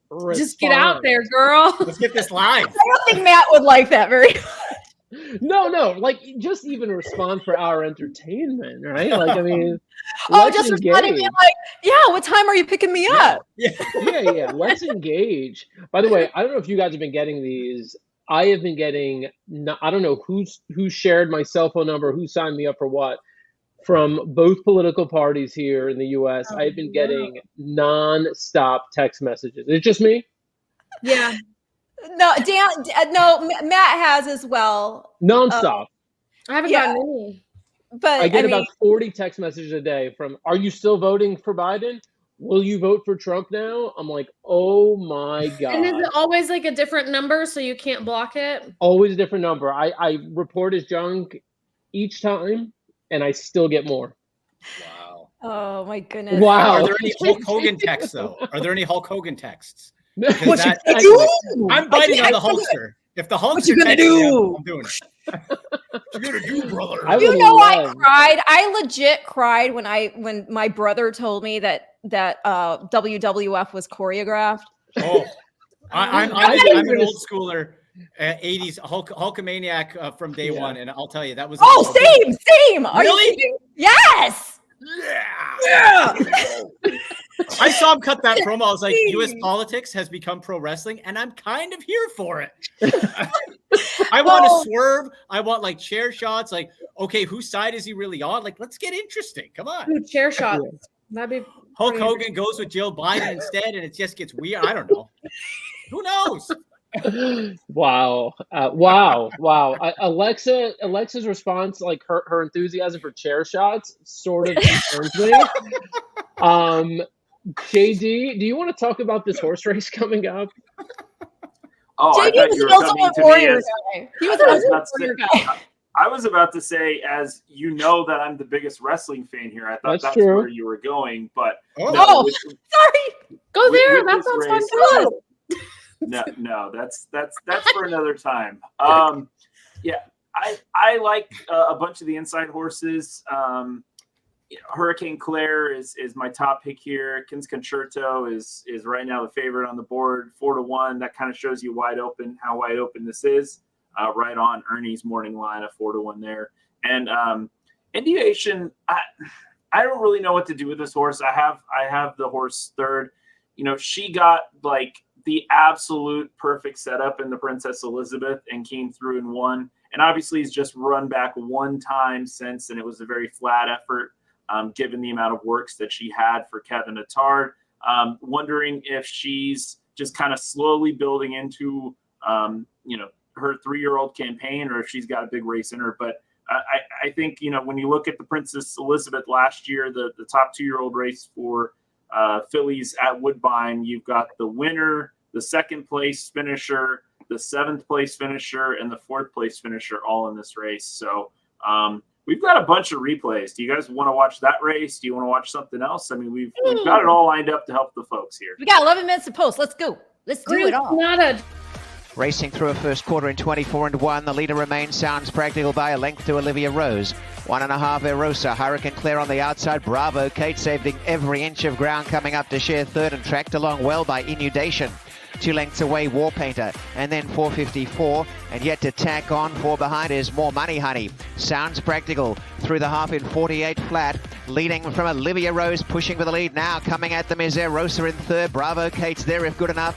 Inundation making ground on the inside behind Hurricane Claire, and War Painter started to wind up well, and then 454 and More Money Honey going to the front narrowly. Olivia Rose trying to get on by Sounds Practical. Sounds Practical still in front. Right behind them as they come for the home stretch is War Painter down the outside, swooping now, and War Painter's gone by as if they were standing still, and now running on is on the inside Inundation, and War Painter's lead is a couple. Inundation on the inside is flying.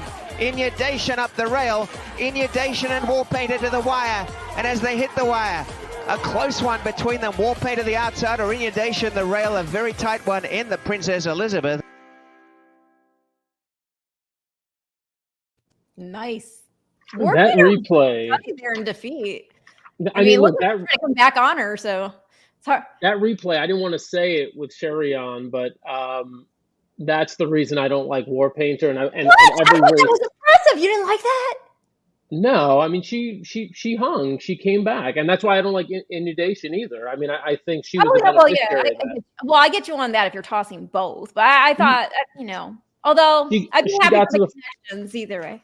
No, that's fine. I mean, but she got to the front, started like wandering, and Wait that a was second. Why do you not worry about offending me, but you don't want to offend Sherry? Well, I mean, I don't know. I feel like I don't know. We have that kind of relationship, me and you, right? Yeah, like I mean, Sherry's like she's great, but I want to. She's brought me like all these like what do they call it? The coffee crisp she brings to me. Like I don't want to risk that. And I haven't done anything. Yeah, you're right. Bring him Chris, he's gonna watch what he says around you, guys. Yeah, I mean, total pivot, but oh my God, Get Smoking just won the United Nations. First of all, holy shit. Okay, oops, no. Okay, no. You need this tournament. Huge shout out. So Iron Horse Racing is the first partnership that I owned with. Somehow I missed the boat with Get Smoking, but damn, I faded him, so I did not think he would hold on. That's amazing. I'm so excited. And what did he go off at? Second, he went off 9 or 10 to 1 and Grand Sonata. Wow. Okay, low key, because I told you all I was being a degenerate and I was playing in tournaments on the side, and I picked Grand Sonata for my tournament pick and got second at 23 to 1. So that exact paid $471. Nice. So anyway, rock on. Get Smoking and Grand Sonata. Okay, back to the present. Back to the present. Andy, who do you like? In the Oaks, I got to go with Hurricane Claire. That's I'm agreeing with JD on that. And with these 14 horses, like guys, when we look at this whole field, there's not really a wrong or right answer, right? Like everything all of you said, I could look and say, yeah, that makes sense. That could definitely be the pick. Or okay, maybe not. I'm going with Hurricane Claire for a couple reasons. I like the momentum build. Came in second at a shorter distance, 2 races back. Last time out, pulled away nicely late at that longer distance to win. Gets the same jockey, Sahid Savachi. So I like the pull away. I like she's a bit of a grinder. I think she's fast enough to beat this field. So I'm going to say number 5, Hurricane Claire is my pick. Would I be surprised if it went in another direction? Absolutely not. But yeah, based on what I looked at, I think at that price too, I think it's she started at 12 to 1. I think she's down to 9 to 1. Yeah, right now. It's if I'm right, it's a good little payout. So I'm going to say Hurricane Claire. No, this race is so tough. I mean, such a not just throw a dart, but a little bit. I mean, so many horses have a shot in here. Yeah, and I think it matches up too. You get Savachi back, right? And you second, first at the longer. So that's wrong. I handicapped this race without looking at odds. Like I looked at the PPs with no odds, and that's what I did first too, Dan. I didn't before it went out. Yeah. Yeah. I literally thought just on straight handicapping that Hurricane Claire was going to be 8 to 5. So now that I'm looking at 9 to 1, I'm like, what is happening here? Because I'm hottest on the 7, which is crazy. Because again, that's when you handicap without odds, you sometimes end up on 50 to 1 shots. Right. Yeah. But Bravo Kate, and I didn't really call it out in the race we just saw. I mean, the Princess Elizabeth Stakes, but she had a nightmare trip in that race. Made a middle move early, kind of had, I thought used herself up a bit, but still put herself in position to get a good run in late, but gets completely shut off in that race. And then I thought had a sneaky good race last out in the Fury Stakes. She broke poorly there, settled in too far off the pace. Even though they went fast up front, there wasn't much coming late, but I thought Bravo Kate made a great move. Look, I don't know if Bravo Kate's going to win, but I think there's a very good chance Bravo Kate, the 7 horse, hits the board and you're getting 50 to 1. I would use that horse. I don't know how you want to use that horse, but I would use that horse. What kind of bet would you make in this race? Because to me, it's so difficult. It's not a race I want to play a win bet in. It's something I would, want to spread and do a try and hope crazy stuff happens and pays huge. Yeah, I've been saying. Yeah, go ahead, JD. This is where the 20-cent base for the try comes in handy. Mm-hmm. Take the long shot you like to hit the board the most and do a trifecta key box. Yeah. And and play the field. You know, with 20-cent base. I mean, I did a, you know, one horse over 5 horse trifecta key box for the 20-cent base. That's a $12 bet. And we know Let's roll. We got trifecta, 4 minutes. I can put one in. Let's go. Yeah, and the trifecta is going to pay more than $12. Absolutely. That's safe to say. All right, guys. I like that. I'm adding some of the horses that have been mentioned here. I'm using. I mean, my top horses here were 7, 5, 10, 1. So it's Bravo Kate, Hurricane Claire, Caitlin of Greatness, and Inundation. But you know, look, I thought there were a couple others that could also factor. Looking at Conquer is one who could hit the board. The 3 horse, the 8, My Girl Della, who's been mentioned, could hit the board. Kim's Concerto, the 4 horse, is one who could hit the board. Yep. And the 14, Shaman's Girl, outside play. I mean, if you're betting the super, maybe like way underneath, but it's going to pick up some pieces late. But yeah, I mean, I to answer your question, Alexa, I was actually in the process of punching in a tri-key box myself, as JD said that. And I'm actually in the ticket I'm working on now. I ended up keying the 5, even though because I think the 5 is the most likely to hit the board. But I do think Bravo Kate has to be used. So I'm going to put some money across at 54 to 1. I mean, you know, I'm keying the 13. And I'm using the 5, 9, 10, and 12, but I need to add another one in here. The 7. Fine. Do it. Trust me. Do it. If you insist. A ton of excuses. So yeah, do it. Yeah. All right. I'll put my faith in you there. What do you think the backstory is on Holiday in jail? Ooh. Let's speculate. Dive into that. First. If you're gonna name your horse something like that, we're allowed to speculate about what the meaning is behind it.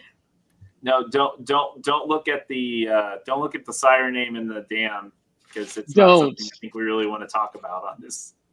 Oh. Wait, All right, now I've got to actually look. Hold on. Oh. Wait. Makes sense now. Oh my. It does make sense. You're right. Although the holiday part is the part that makes me feel like there's a little more of a backstory that actually happened as opposed to just a name. Right. True, but maybe not. Okay. We'll have to ask Three Sons Racing about that someday. Now, Caitlin, her greatness, I'm guessing, is named after Caitlin Clark. Yes. Oh. Given the spelling, I assume so. Out of that would be my guess. That horse has a very nice pedigree too. You see Santa Farm Windstar. They sent her up there to Woodbine. She had been in Todd's barn, goes to Kevin Attard, wins first out there on the turf, going 7.5 furlongs. But yeah, by Omaha Beach out of Bellatrix, by Giants Causeway. That's the family, the female family Bellatrix. Her family is the family of Street Cry, Shamar Doll. So really nice genetics there. And she looks very nice on track too. Huh? No, I said we like good genetics. We like the genetics, yes. How is my horse 53 to 1? Like, what is going on? Bravo Kate is legit. Just put your whole paycheck on it. I think there might be cash in there, man. This is the moment. This is what you wait for. You know what? I hate when people don't bet because of odds. It's like I did that one time and it won, and I was like, I didn't bet it cut because it was 20 to 1. No, you should. I think maybe the answer there is even. I think there are questions, even though she's by Congrats, who's by AP Indy, who of course we know won the Belmont, won the Breeders' Cup Classic. I think there's questions about distance for her being out of a Yes It's True mare. So that might be why. That's fair. That's really, really fair, because I mean the truth is, when she's gone a mile and a 16th, and even the most recent race when we could have seen her run a race, those last 2 races she hasn't been able to run her race, so we don't know how she would have finished up. Right. Essentially, like, had to come to a stop in both of those races because of trip trouble. Yes. So we haven't actually visually seen her, and I'm like obviously putting a lot of faith in the fact that if she actually gets to run late, she might actually do something. So Up to 58 we'll to see. 1 now, Dan. Up to 58. Yeah, look, I just put 20 across on her. I mean, I'm just whatever. Like, Listen, you know. I'll tell you this: if she wins, you get the Railbirds betting champ chain. I don't know if you guys have seen it. It's the chain. When you come up, I got a chain from the guys at Trophy Smack, and it's a championship belt, except it's on a chain, and it's 5 pounds of glory. It's beautiful. Whenever we get like a big bet, so Dan, you're getting that 5 pounds of glory when you come up. I've never done anything to win a belt before. Today can be the day. And if the horse, the other 50 to 1, and then if it wins, you get the belt. Exactly. Oh yeah, there you go. Holiday in jail. It passes back and forth. Okay, wait. Top pick one more time. I'm 13. 9. 7. 5. Okay. All right. 5, 7, 9, 13. JD, did you say something? He said 5.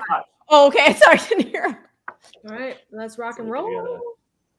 Oh, they're getting up. This is exciting. This is a good race. This is, I mean, your favorite's 4 to 1. I mean, that's as good as it gets. Yeah. Yeah. Hurricane Claire's down 8 to 1 now. That's still pretty good. I mean, yeah, that's value right there. I mean, 8 to 1. Holy cow. It is funny, but again, top 3, I am totally sequential. I'm 9, 10, 11. I love the outside horses in this. I mean, I really like the 12. Yeah, why not? I mean, a little again, it looks like I have the 12 ranked as the best pedigree for the distance in the race based on my special pedigree formula. Okay, then. Okay. The 12. Little frisky. All right. Good luck, everyone. Locked up. Let's go. On their way in the Woodbine Oaks. And two stumble. At the back. Great start looking to conquer. Lunch with Bernie. One didn't go at all. Bernie got out. To lead. Bravo Kate up in the center. And they're the top trio, followed by didn't My expect to be Girl there. Dilla. Handy Kins Concerto on the inside with without Bernie. wide making ground. Caitlin, her Bernie greatness. got out like we Hurricane hoped. Claire is back. I Over hope. on the inside, mid-pack as they take the turn with Bardiar. A little frisky as wide as still. And behind them came in the center Vucella. Holiday and Gels crept a little bit further ahead. Ev's over on the inside. Third last is War Painter with Inundation. And last is Shaman's Girl. Racing out in front, looking to conquer, leads into the backstretch in the Oaks by a length. In second is Lunch with Bernie. I don't Racing mind where my handy, 7 Caitlin, her is, greatness, but and Kins Concerto in the box seat on the inside. A length behind them, going forward is My Girl Dilla around Bravo Kate. Come on, 5. And then Bardiar, a very wide trip, a little frisky. Over on the inside, Holiday in Jail. Hurricane Claire's back in the center. And behind them Bernie is War wants to Painter go. with Vucella. Inundation on the inside. Bernie And looks at the good. tail end Bernie is Shaman's wants to Girl. let loose. Lunch with Bernie. Bernie Rangers looks up real on the good. outside to join, looking to conquer. Right behind her, Caitlin, her greatness, and Kins Concerto. A length away, My Girl Dilla. A little My frisky's 7 is taking done. off, running home pretty well. Lunch with Bernie's gone to the front. Bernie Hurricane looks good. Claire's made ground on the Bernie. inside, and running home Come on, is War Bernie. Painter The behind 12's them. moving And too. a gap, the others headed by Bardia. go, I got this and try, Vucella. everybody. On the inside, Lunch with Bernie. This is where 5's In gonna do second, Caitlin, her greatness. Right on. Leveling is a little frisky 3 wide. And waiting in the wings, Kins What if Frisky Concerto is might now win coming that? for a run. And down the center, Hurricane Claire and My Girl Dilla. Come on, Yeah, Dan. Bernie, you're Caitlin, my her greatness king. in front. Come on. And now Kins Concerto trying to overhaul them down the center with Kins, Sophia go. Vives Go, coming on. Kins And a Concerto. little frisky lunch with Bernie. Kins Oh my God, Concerto Sophia coming. Vives. It's Kins Concerto ranging up to Vives take the is gonna lead. do it. And what a win by Sophia Vives. No longer a maiden. Kins Concerto wins the Woodbine Oaks. Guys, I didn't have the Caitlin, ball. her greatness, in It third finished right in outright. front of me. It's I'm Hurricane Claire with a here little at the frisky track. and on the inside Here. lunch Oh. with Bernie. That was a stagger 151.18. fest today, ho. My horse sucked. Sorry. Wow. I love you, Tom Avis. I'm sorry. I hope I don't offend you saying your horse, the horse sucked in this race. But I don't know if she has any excuse. But that was a stagger fest the way home. Like Claire needed another furlong on that one. Claire ran her race, just got caught here. Kins Concerto did Sophia no. Vives owes me a share of her first earning of her. Oh, that's right. It was Vives again. I literally went on this diatribe, Andy. I don't know if you heard about how Sophia Vives has not been the same since she lost her bug. She's been overthinking every ride. Oh. And she shuts me up with back-to-back winners in the last 2 stakes races. Dude, about amazing. Go her. Yeah. Yep. Go her. We actually got to see her speak. I didn't ruin my try. We got to see her speak at Woodbine Beach just before the season started, and very impressive, very well spotted. And you can tell she's got an edge to her, right? Like she's got a little bit of that swag to get to that next level. So Spicy Sophia. She is spicy. Yeah. Like it. I've lost mine since I first started talking no about champ her. chain. Yeah, no belt for me. Give the belt to her. Yeah. She earned it. What a day. Well, at least it was not close, actually. Because 10 was my second pick, so I could have been at least happy there if she had held on. But I didn't have Kins Concerto at all. I really thought Bernie was going to take it home for me there, or Little Frisky. Which one was your top pick again, hun? I keyed the 13 with the 5, 10, and the 12. Okay. Yeah. Well, I hit the try on my try box, but it's not obviously the best scenario possible. I was 5 with 1, 2, 4, 7, 10, and I played also an exacta box 1, 2, 4, 5, which I thought Holiday and Joe might have had a sneaky chance to, if she broke okay, and she obviously didn't, so it was over from there. And Sophia talking about how much she loved Dan Tordjman, just firing her up before the race. Firing her up, man. Doesn't just yes.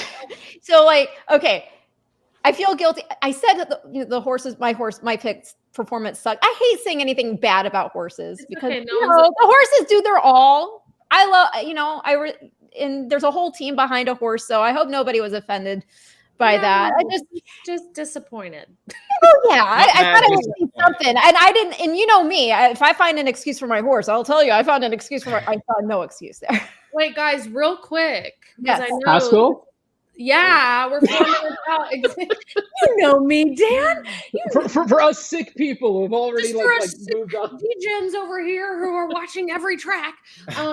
Haskell, anyone not on Mind Frame? No. No, I'm on Mind Frame. I'm actually I'm not. Well, Tuscan's guy could do it. Don't tell me you're on Dornock. Don't tell me. No, I'm on Timberlake. Okay, that's valid. I'm on Timberlake. I don't like Justin Timberlake. And I would DUI. We've got cameras on Dornock again. So we're with Jason Worth again.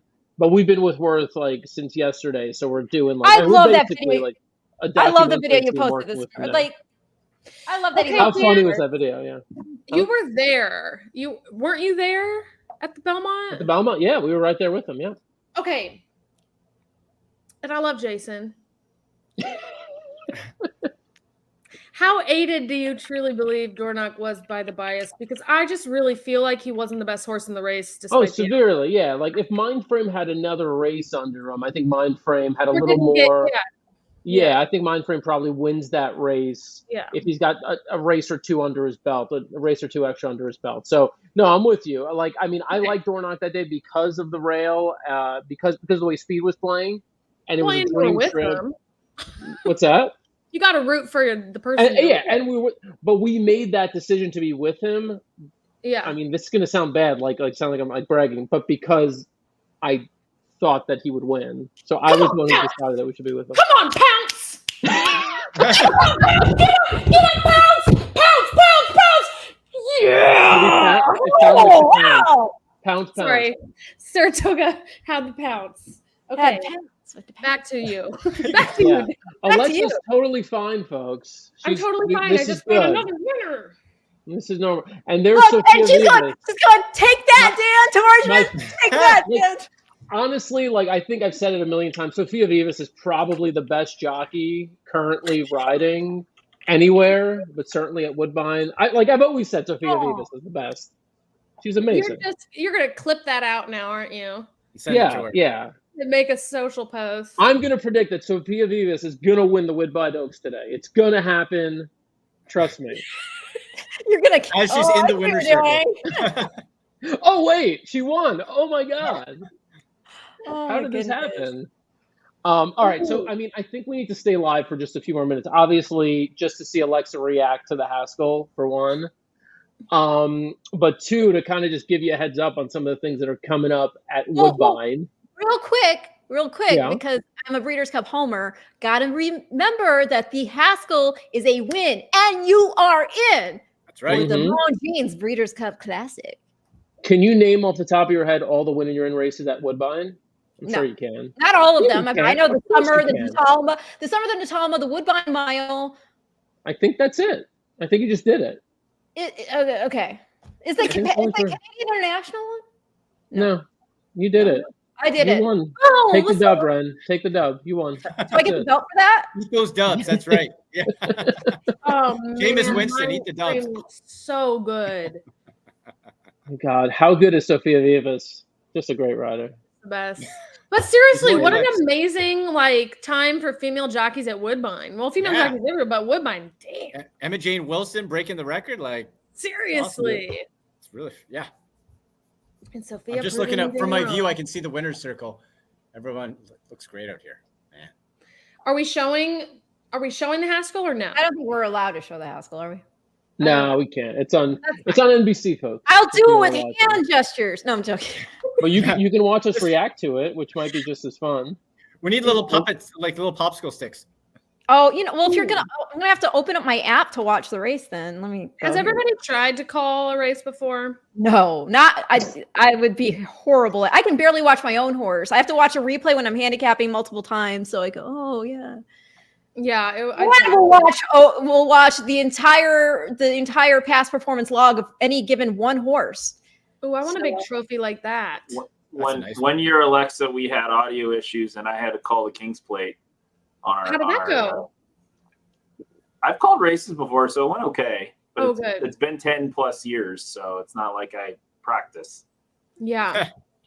I had to do a voiceover in a job application, and part of the video was the race. And I didn't have to do that part, but I was like, I'm just going to try for fun. And I was like, thank God I'm not applying for this. Because this was I have glasses now too.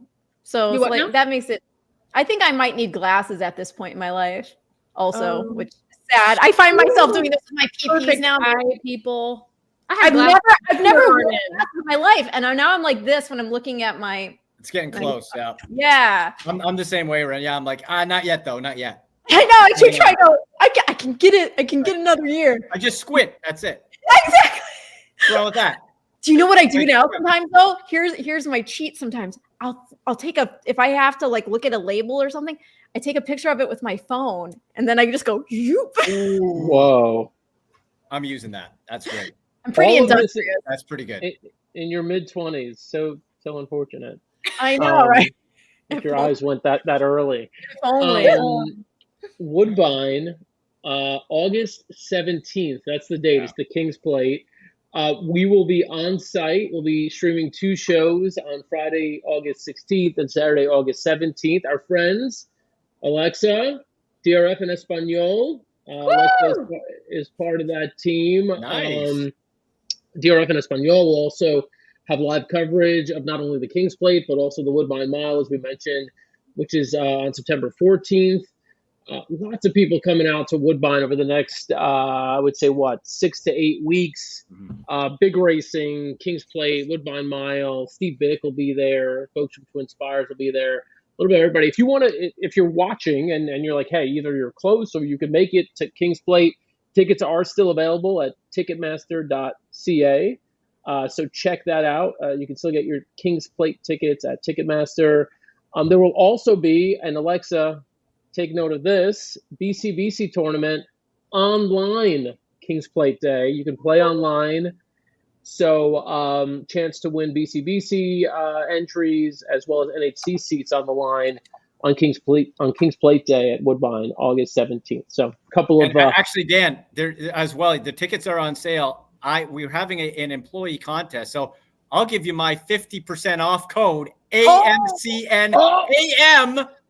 AMCNAM, and if I get the most, I win something. So you know what? I think it's like $1,000 to the Stella Artois Terrace. So if I win, anyone who's here, we're all eating big. I like that. Tickets to what? Just to the races? To King's Plate. We're King's Plate. Oh, hell yeah. So if you go to kingsplate.com, you have to click unlock or something, but do AM. So just like my name, AMCNAM, 50% off grandstand tickets. Let's go. And then dinner's on me if I win. Nice. Andy, the one thing I'll say is Dan is not allowed to eat the oysters without supervision. Oh, they have this.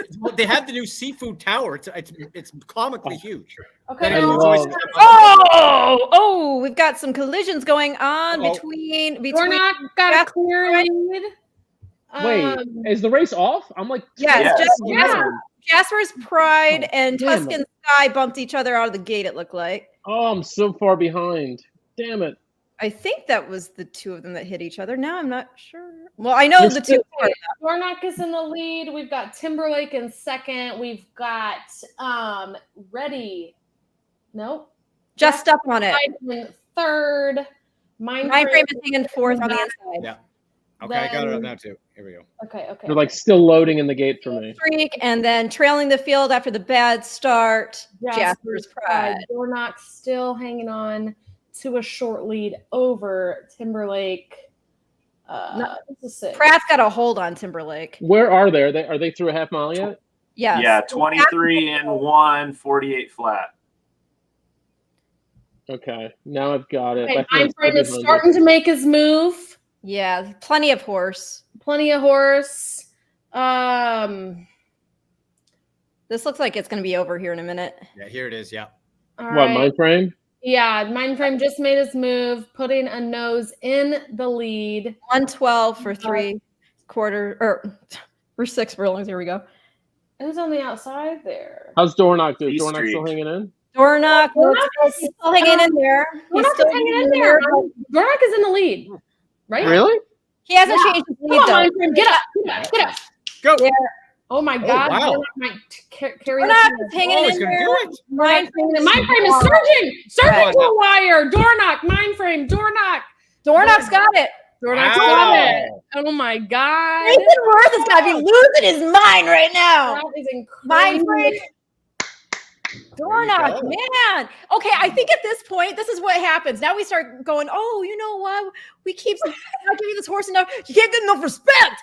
Now we're going to start giving the horse respect, and then he's going to lose. No, I'm sorry, Jason. He's not. He's going to keep rolling. I'm sorry. But like, wow, right? Mindframe's just a hanger then, huh? And you know what? You won over a 4 to 5 Mindframe. And you know what? You cannot take that away from Dornoch because, like, I mean, Mindframe had every opportunity to go by him because Dornoch wasn't even changing his lead mid-stretch. It wasn't until late that he finally did it. So Mindframe did Mindframe get jumbled up at the beginning? Wide out again. He was bearing wide out. I don't know. Quite the upset. I mean, only 3 to 1, but still in my opinion. But still, Dornoch went up 3 to 1. Mindframe went up at 4 to 5. I am super stoked, not only for Jason Worth, who has just been already, I mean, for as new as he is to the sport, just this amazing ambassador that we can't thank him enough for just all the great press. We get him to get on social media and tell the world. Yeah, well, he does have his racing two-way stable. Racing, yeah. Yeah. But the other thing is like Danny Gargan. I mean, I had him on my show. I had him on the Future Stars Forecast. This is just a tremendous for him to have a horse like this. And it was so funny because he was telling me after the Belmont win that Jason actually picked him up. And it made me laugh just to think about, oh, he picked you up. And he's like, yeah, he picked me up. He said he picked up Sayas too. And I was not thinking of the way that actually happened. I was thinking of it like Simba. Displaying, but this is just incredible. I am so stoked for the everybody involved, and I mean Dornoch, he deserves respect. That was a big win. Yeah. It looked like Mindframe was just going to take it and then just held. Yeah. I thought it was over. But Mindframe blew the turn, and then I'm getting messages from people. I won't name them. They may be watching. Mindframe needs a delicate touch, not Irad's ham-handed left-handed stick. Ham-handed. I like that. Sure, he didn't like it last time. He obviously didn't like it today either. Yeah. So, he needs jockeys. And jockeys, you can find Dan Tordjman on social media at at hamhand.com. I'm like reading people's hateful text messages now. That's what I just put it on blast. if we see him with blinkers or some sort of Blinkers. cuff. I think, yeah, blinkers. Yes, blinkers. Check. I know you're but I just got another message here. Sophia Vivas is the best jockey in North America. Who knew? my I mean, like, you know, like, I mean, World, damn it. And to Everywhere. calm all your minds, because I know this is the utmost concern y'all have. I did not get knocked out of my tournament with Mindframe losing. Okay, thank God. Are you so where are you at? Where do you stand right now? I'm currently in 5th place out of 67. Okay. I need to be in top 3 to win, and there are 4 races left, and I'm only gonna be, $20 behind first place. So I still got all. Come on, girl, you can do this. Wait, Get it done. what are the remaining races? What do you got? What do you got to play? Del Mar 3, 4, and 5, and Saratoga 12. Okay. All right. I was just going to suggest that we watch the next race at Woodbine since we're here and bet it. But if you've got to go. No, I mean, wait. Is it what? How many minutes to post are we? Andy, by the way, you're 14. like, I've got to go. Well, I'm looking. My green light, my screen is dimming. This thing's gonna conk out in like a couple minutes. Just as a heads up. Then go. But before you go, remind people where they could catch Railbirds. Well, you can enjoy at Woodbine some cool, refreshing Railbirds beer. By the way, only at Woodbine. There you go. Look at that. On social at my Railbirds everywhere. Myself at AndyMC81 on X, on Instagram at AndyMC Sports. Race picks. We talk about everything. We make it fun for the sports bettor, the sports fan who doesn't know that they need horse racing in their life, and we bring that to them. So it's going to be a lot of fun. Can't wait to see you guys up at Woodbine and for King's Plate. So going to be fun. Thanks for having me. Nice meeting you, Andy. Good seeing you guys. Let's Thank you. sometime. Hey, I'm in. Railbirds on the road. Let's do it. Railbirds on the road. I love that too. It. See you Thanks, guys. Andy. Bye-bye. All right. Are we? Well, no pressure. Watch me put the pressure on Dan right now. There has to be some brunette bonanza-ing. Is that a word? Brunette bonanza-ing? Wait, where do you want the brunette bonanza-ing to happen? Everywhere, but like all the time, always. Definitely. Whoa. I mean, October's not that far away. I know. Get on it, Dan. There was one member clearly missing from the brunette bonanza. You know who's tough to book. No.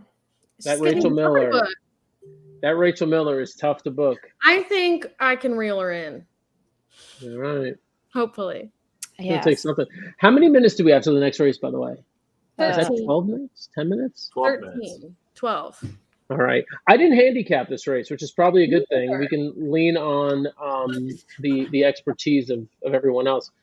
I didn't handicap this race. What's going on with the screens? Why did that happen? Let me. I got it. Let me fix it. JT's like, chill out. I got it. Chill out, everybody. Okay, so are we just gonna cap it on the fly? Because that's I'm capping on the fly here because I cap it on the. actually, fly. Oh wait, no, I like the 7. Oh, scratched. Okay, 7, 8, and 12 are out. Just kidding. Hold on. Just kidding. Oh, Mickey Shalala. This horse put in a huge performance at Tampa. I know the buyer wasn't strong, but the way he won was very impressive, and he hasn't run since. That's interesting for Shug. With Sammy Camacho aboard and first-time Lasix. Interesting. I'm just going to go because I'm a homer. So I'm going to go the Tampa with Mickey Shalala. I like that name. I don't know what race that horse is running in. Am I on the wrong? Oh, you know what? I'm at Monmouth. Never mind. Yeah. Literally, I just looked at my program ranking, and the first 3 are 7, 8, and 12. So now that my top 3 opinions have scratched, I was confused. I was like, what's Shug and Sammy Camacho doing? Okay. I mean, it is, yeah. And I'm the one not. Edgar Zayas is there today. I mean, no, and I'm the one. And I'm the one not drinking, which is the funniest part of all. Anyway, do you know when you mentioned Stella Artois? I don't know if this is true for you, Dan, or not. But when I was when young, eligible to drink, I was never a beer person. But I was like, I could do maybe a Stella Artois. It sounded fancy. It was the fancy beer.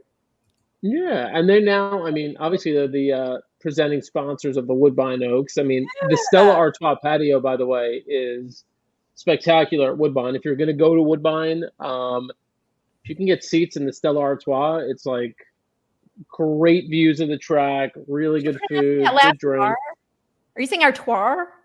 Honestly, Isn't it I'm Artois? so glad you're saying that. Isn't it? Maybe I've been saying it wrong the whole time. I would have said it wrong my whole life then. Wait, how did you all say it again? Stella Artois. I wouldn't say out loud how I would have said it. Well, how would you have said it? Artois? No comment. All right, never mind. Sounded like you're saying an R at the end when you say it, though. That's what I'm saying. It sounds like you're saying Artois. Okay, I like the 1 and the 9. Okay. I'm handicapping very quickly. I'm sorry. What is JD, have you handicapped this race? Because clearly we're like scrambling. JD got off to go get a drink. So, oh wait, he's is he not even Matt on right now? Matt Carothers is calling me, but I'm not going to answer. No, he's got to wait one more race. Hold on. Okay, I need. Ooh, my favorite 32K optional claimer. I love this race. I'm just gonna. Why not? I'm gonna stay with Sophia Vives. Sorry. Oh, and God.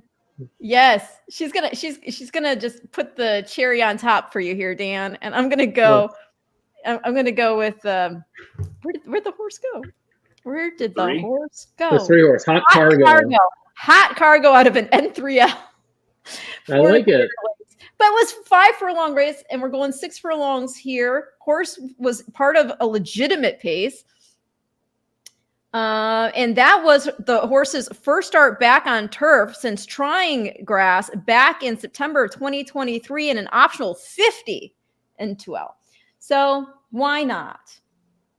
You know, it's like Will said, when Sophia gets hot, she can rattle off 3 or 4 wins. And so I think it's totally possible. She's won 2 races in a row. She's riding well, riding smart. I mean, Ready to Jam is that horse is coming out of an optional 75 and had run in the Natalma as a 2-year-old. So that horse, obviously for Cassie, you should use. But anyway, yes, go ahead. I'm sorry. No, I mean, look, I'm also wondering. I mean, I feel like we've seen some horses come back to the field, like pace horses. So the 3's got speed, the 2's got speed. I'm kind of wondering if maybe a couple of horses up front vying for it maybe are the ones to stay away from. But the 6 has got there's speed a lot too. of pace. Yeah, it seems like it, right? 6 has got speed, which is why I'm gonna take a stab. Why not with the 5 Baytown Lovely, who was probably on that same van from Prairie Meadows that the horse you liked in the last race was, Ren. Coming in here, can pass horses as a sprinter. Everybody else seems to want to be on or near the lead. And this, sprinting's not a big question mark. I mean, this horse broke the maiden in one of those 2-year-old Keeneland early 4.5 furlong races in 2022. Is one sprinting, going 1 turn at Churchill. Obviously has never tried the turf, but has ran okay on synthetic, had a good second at Turfway earlier this year. So Baytown Lovely, we're getting 25, 26 to 1. Lots of speed signed on. Jose Campos aboard. Let's do it. I like this pick too. I mean, yeah, like as you mentioned, the sprints look good. That last route race, I mean, you could put a line through that one. I mean, why not, right? I like that. That's a good play. I could be down with that. Form does say that Baytown Lovely has the best late pace in the race. Okay. So that's a vote of confidence for your pick there. I'm not sure I can totally get on board with you, but I do not like the 3 to 1, but sadly, she's coming out of open claimer company as opposed to condition claimer company in her first start there at Woodbine, and she won. Is that the 11? You're talking about the 11? Yes. Yeah. Okay. Well, the price is now floating up 7 to 2. She was 6 to 1 morning line. The projected odds are 5 to 1 on Formulator. But that was her first start on turf since well back into 2022 at Saratoga. So she was running against obviously some good horses back there when she had been running on grass. So maybe she just wasn't digging the dirt and she wasn't digging the synthetic. Back on grass, she enjoyed it. So that's a horse who's already a 5-time winner. And I mean, if you're going to look, I mean, obviously Ready to Jam, again, people get caught up. Okay, we see the grade 1 Otama there, the Catch a Glimpse. All of this is very much legitimate. At the same time, she's going against older for the first time, but maybe it's a soft enough group that it doesn't matter. Very optional 32 company. And now turning back in distance, that was a slow 7.5 furlong race where she got the lead, though, and she still didn't have anything in the tank to hold them off there at the end. Caitlin, her greatness, actually is the one who caught her, along with the. So that horse is very interesting and currently sitting at 7-1 on the line with a weight allowance because I can't think of his first name right now, and I'm so sorry, but Moran. Pietro, yes. So he's aboard this mare. So that's kind of interesting. And for Martin Drexler. So she might be one at a nice price where you could find some value.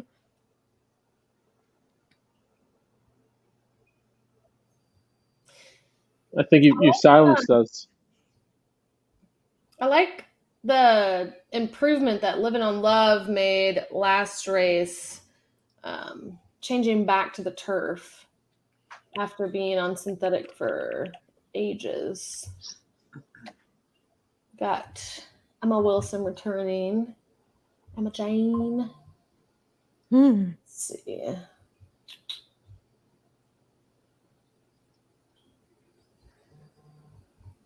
Look at us, all doing our homework. Doing our homework, man. Real time. You're seeing the process. If you guys want to do homework for later, no mandatory payout jackpot high five tonight at Mohawk. There we go. $333,110 carryover. Final race at Woodbine Mohawk tonight. If your lucky number's 3, you better get on it. JD, I'm using your 5 horse here. I'm thinking of playing a try. I think I'm going to key the 11, but I'm going to use your 5. And I like the 9 a little bit. And I can't leave Sophia out, so I'm going to use her. You have to at this point. You have to use her every race ever. Well, now she's going to lose if you're using her. All right, Delmar's about to go. That's how the mind works, right? Exactly. And now she'll be completely off the board, but it is what it is. I admit, Dan, I'm sad we're not doing a Whitney show this year. I know. I'm going to be out there next week. If anybody's at Saratoga. I'm Saratoga next week. Debating on booking a flight. Next week? Just anytime. Just going for it. Whitney weekend's the best weekend because then there's the skill. Come next week. We'll be live. I've literally been one time, and it was 6 years ago. So I really need to go. If you cash today, you have to come next week. Come on. Why are you obsessed with next week? Whitney week is the fun one. Because next week, we're actually hosting a live show next week. Come on. Yeah, it is. Yes, come on. Stay there. Stay back, 2. Come on, 4. Come on, 4. Oh, guys. So, yay or nay? What happened? No, but no. Did you get anything out of that? Nothing? I don't know if this stuck around for a second or not. It was a lot. Not sure, but I hope so. Question. I got to add one more horse to my ticket. The 1 or the 2? What do y'all think? 2. 2 comes out of. Wait, we just had conflicting opinions here. 2 or the 1? You said 1 is my top selection in the race. In this Woodbine race, Living on Love? Yes. Okay, well, top selection. JD, I already used your 5, so. Yeah, that's fine. We're going with that. So I'm going to do 11 with 1, 3, 5, 9. Let's see what happens. I did a trifecta key box, keying the 5 with the 2, 9, 11. That's brave. You keyed the 5. I like that. Oh, man. Well, key box, so it's in. Yeah, but still, I mean, you're making a commitment to this horse finishing in the first 3 spots. Yeah. You're like, yeah, of course. That's what I do. Absolutely. JD, off-brand question. How much Topps Chrome have you gotten into so far? 0, unless you're counting Topps Chrome Bundesliga. I can show you a whole bunch of that. I was not talking about There's stacks and stacks and stacks of it on my desk. You got I any have good? no idea what you're talking about right now. You got any good Nico or Yamal? I haven't Do they got have any good Yamal? I guess he's Lamine not in there. Lamal yet. Yeah, no Yamal yet, right? Yeah. Yeah, I opened some of that pristine UEFA Road to the Euro stuff, and I got a couple of Nico cards. That was the closest I got. My entire desk is UEFA Museum Collection, Sapphire Bundesliga, and regular top scorer Bundesliga. That is your sports card talk of the day. I'm sorry. We've been all over the rails. Ren and Alexa are sleeping. They have fallen asleep. Well, I think we can just let didn't know what you Robert were Killer talking take over about. at this point. All right, what bets you got in here? What are we doing, folks? What are your bets? I'm just sitting here watching a race. I hate it when the saddle. Look at the 11 saddle towel. How does that happen? Mentally boxing the 1 and the 9. That's what. Okay. Off their race, back to last, Michelle M. The rest in a line, and going out in front is Hot Cargo. Away well, Alliston over on the inside, Living on Love. Veery's moving up on the extreme outside, and Handy Flowers and Berries getting behind them now. Baytown Lovely being passed by Ready to Jam as Michelle M goes up on the inside, and last is Sassy Melissa. Alliston shows the way by a length. Hot Cargo narrows the margin, 1.5 to in third. Veery. Living on Love is fourth on the inside from Flowers and Berries, Ready to Jam mid-pack. And then Michelle M, Baytown Lovely, and last, Sassy Melissa. They run down to the 3/8 and Alliston on the inside, pressured by Hot Cargo. 2 lengths away, Veery. Living on Love on the inside, between runners, Flowers and Berries. 3 wide, Ready to Jam. Michelle M, the rail. And then Sassy Melissa and Baytown Lovely, top of the stretch. And Hot Cargo's hit the front over Alliston. Trying to run up the rail, Michelle M down the set of the track. Ready to Jam is finishing on now. Down wide, Sassy Melissa from last. The leaders are tired. Ready to Jam coming up on the outside. And Sassy Melissa from the back. And going clear. Ready to Jam is taken over from Hot Cargo. And Ready to Jam is clearing off. Ready to Jam, a very confident performance. Going away for another victory, Sahim Sabati. Ready to Jam by about 4 lengths. Sassy Melissa in a head bob with Living on Love, the second and third. And Hot Cargo the inside. I don't know, but... And behind them, Baytown Lovely made ground. 9:26. I need the 11 to hit the board. I think it was one. I think one was second and the 11 was third. I think. That's the best possible outcome. I would take that.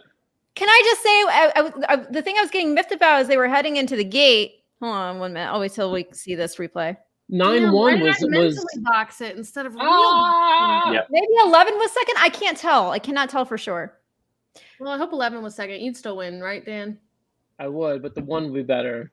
Oh, okay. Well, then I wish 1 was second. I'll just be mad at myself for not actually betting it. Yeah, well, I was gonna say it would make you sound even smarter. Okay, you said 9-1 right before the race. I said I would box the 1 and the 9. Yeah.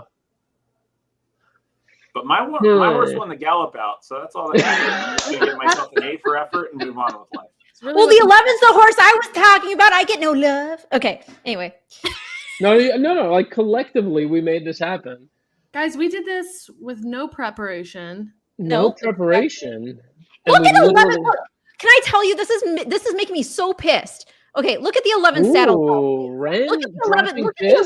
Look at the 11 saddle towel. Look at that. I don't think I've ever It's heard all Ren say bundled pissed. up, and that's what I was complaining about as they were heading into the gate. I said the 11 saddle towels all jacked up. There are some people. Otherwise, he wins. Yes. Hell no. I don't know that, but but no. Here's the thing. You guys don't understand. JP's like, let me off this street. You guys don't understand how temperamental horses are. If you could, like, I grew up, showing, like, if something's just not right with their equipment, they can be a complete diva.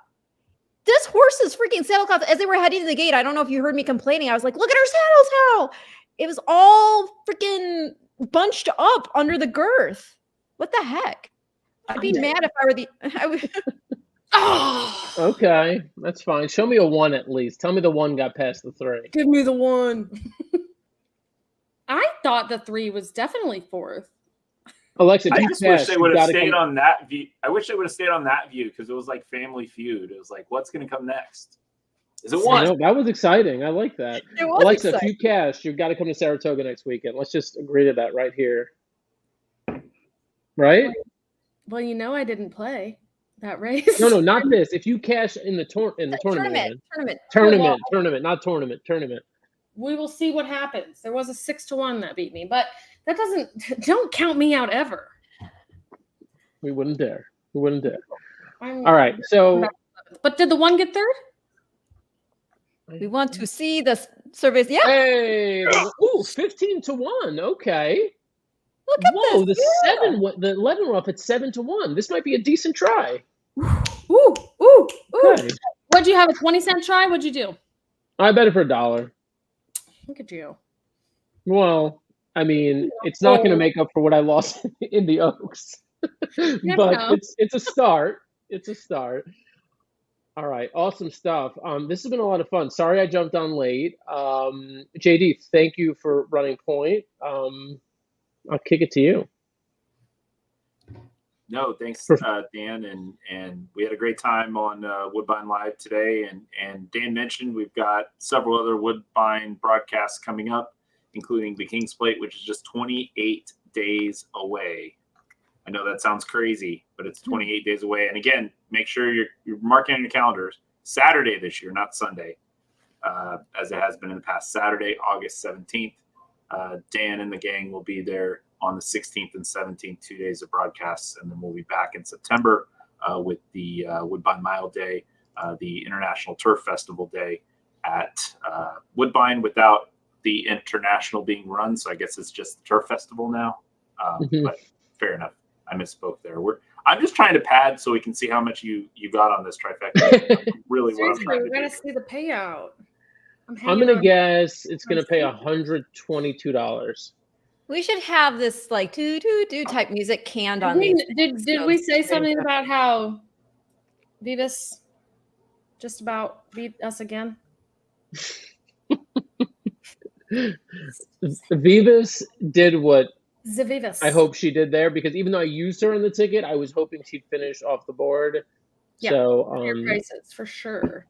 No, but she had a hell of a day, and honestly, egg on my face for saying that I was worried about her in these big spots, because she ran. I mean, she rode two beautiful races. So congrats to her on a big day. Oh, she did. I've publicly spoken out against door knock before the Belmont and today, so I'm just so fired. I spoke out against nobody today. Yeah.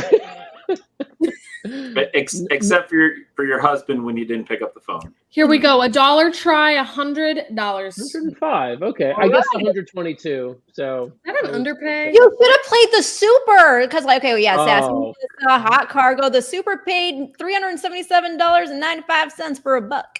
No, thank you, Ren. I appreciate that, Ren. Thank you. You're welcome.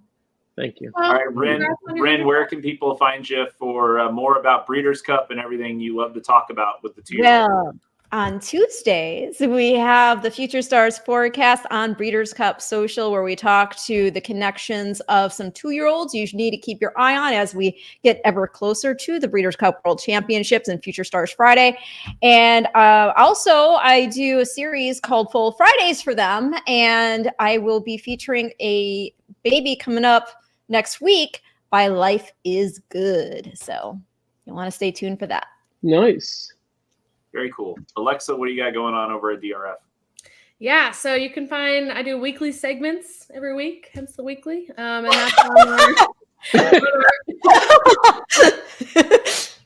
YouTube and just drf.com. And I'll also be hosting with Dan up at Woodbine on September 14th. So another one of these, but on site, not from my lovely abode. And if she can't, you're going to have to smell Dan. You're going to have to smell him now. You better wear deodorant, Dan. I might move back to deodorant by then. And if you cash today, you will also be hosting next week at Saratoga. So just a heads up. Okay, rock on. And Alexa, I'm sorry if you're just hearing this for the first time, but on September 14th, you're also stuck with me. Woo! Awesome. I didn't know who I was going to be on, but I'm here for it. Lots of surprises. I thought I said that already, didn't I? No, maybe not. Anyway. Oh, damn. Ren, open invite. Oh, well, I think hey, Saratoga's fun. I think 2 weeks in Saratoga might be much. But we will be up there Whitney weekend. It's my favorite weekend because it goes right into the Fasig-Tipton select yearling sale where you see the multi-million-dollar babies go through. So Awesome. Well, we will do anyway, Ren. We'll definitely do some social media stuff out there. Then we'll at least post stuff on site Whitney weekend. So maybe I can get yelled at by somebody. And for all you Bonanza fans, we will continue to pressure Dan into making that happen this fall. People just need to know I'm delightfully eccentric naturally. Oh, we have not seen the last of the Bonanza. The Bonanza is going to come back at some point. So it has to come back. It has to. Will. If it doesn't, you're going to disappoint so many fans, Dan. I'm just telling you now. I'd be disappointing myself. I won't let it happen. My only request this time is that we have a designated golf cart. We need to work on that. All right, JD, bring us home. Thanks everybody for watching today, and that's how we're gonna bring us home, I guess. I don't know. Till the next time. Is there a video? There's a video. Yeah, there's a closing video. Right, but you have to say goodbye to the people first. You can't just duck and run like this. Bye, people. America's original sport. Bye, everyone. And no one covers it better than americasbestracing.net. From the sport to the lifestyle, the best races, horses, and destination venues, cocktails, gambling, fashion, and more. americasbestracing.net is a sport for you.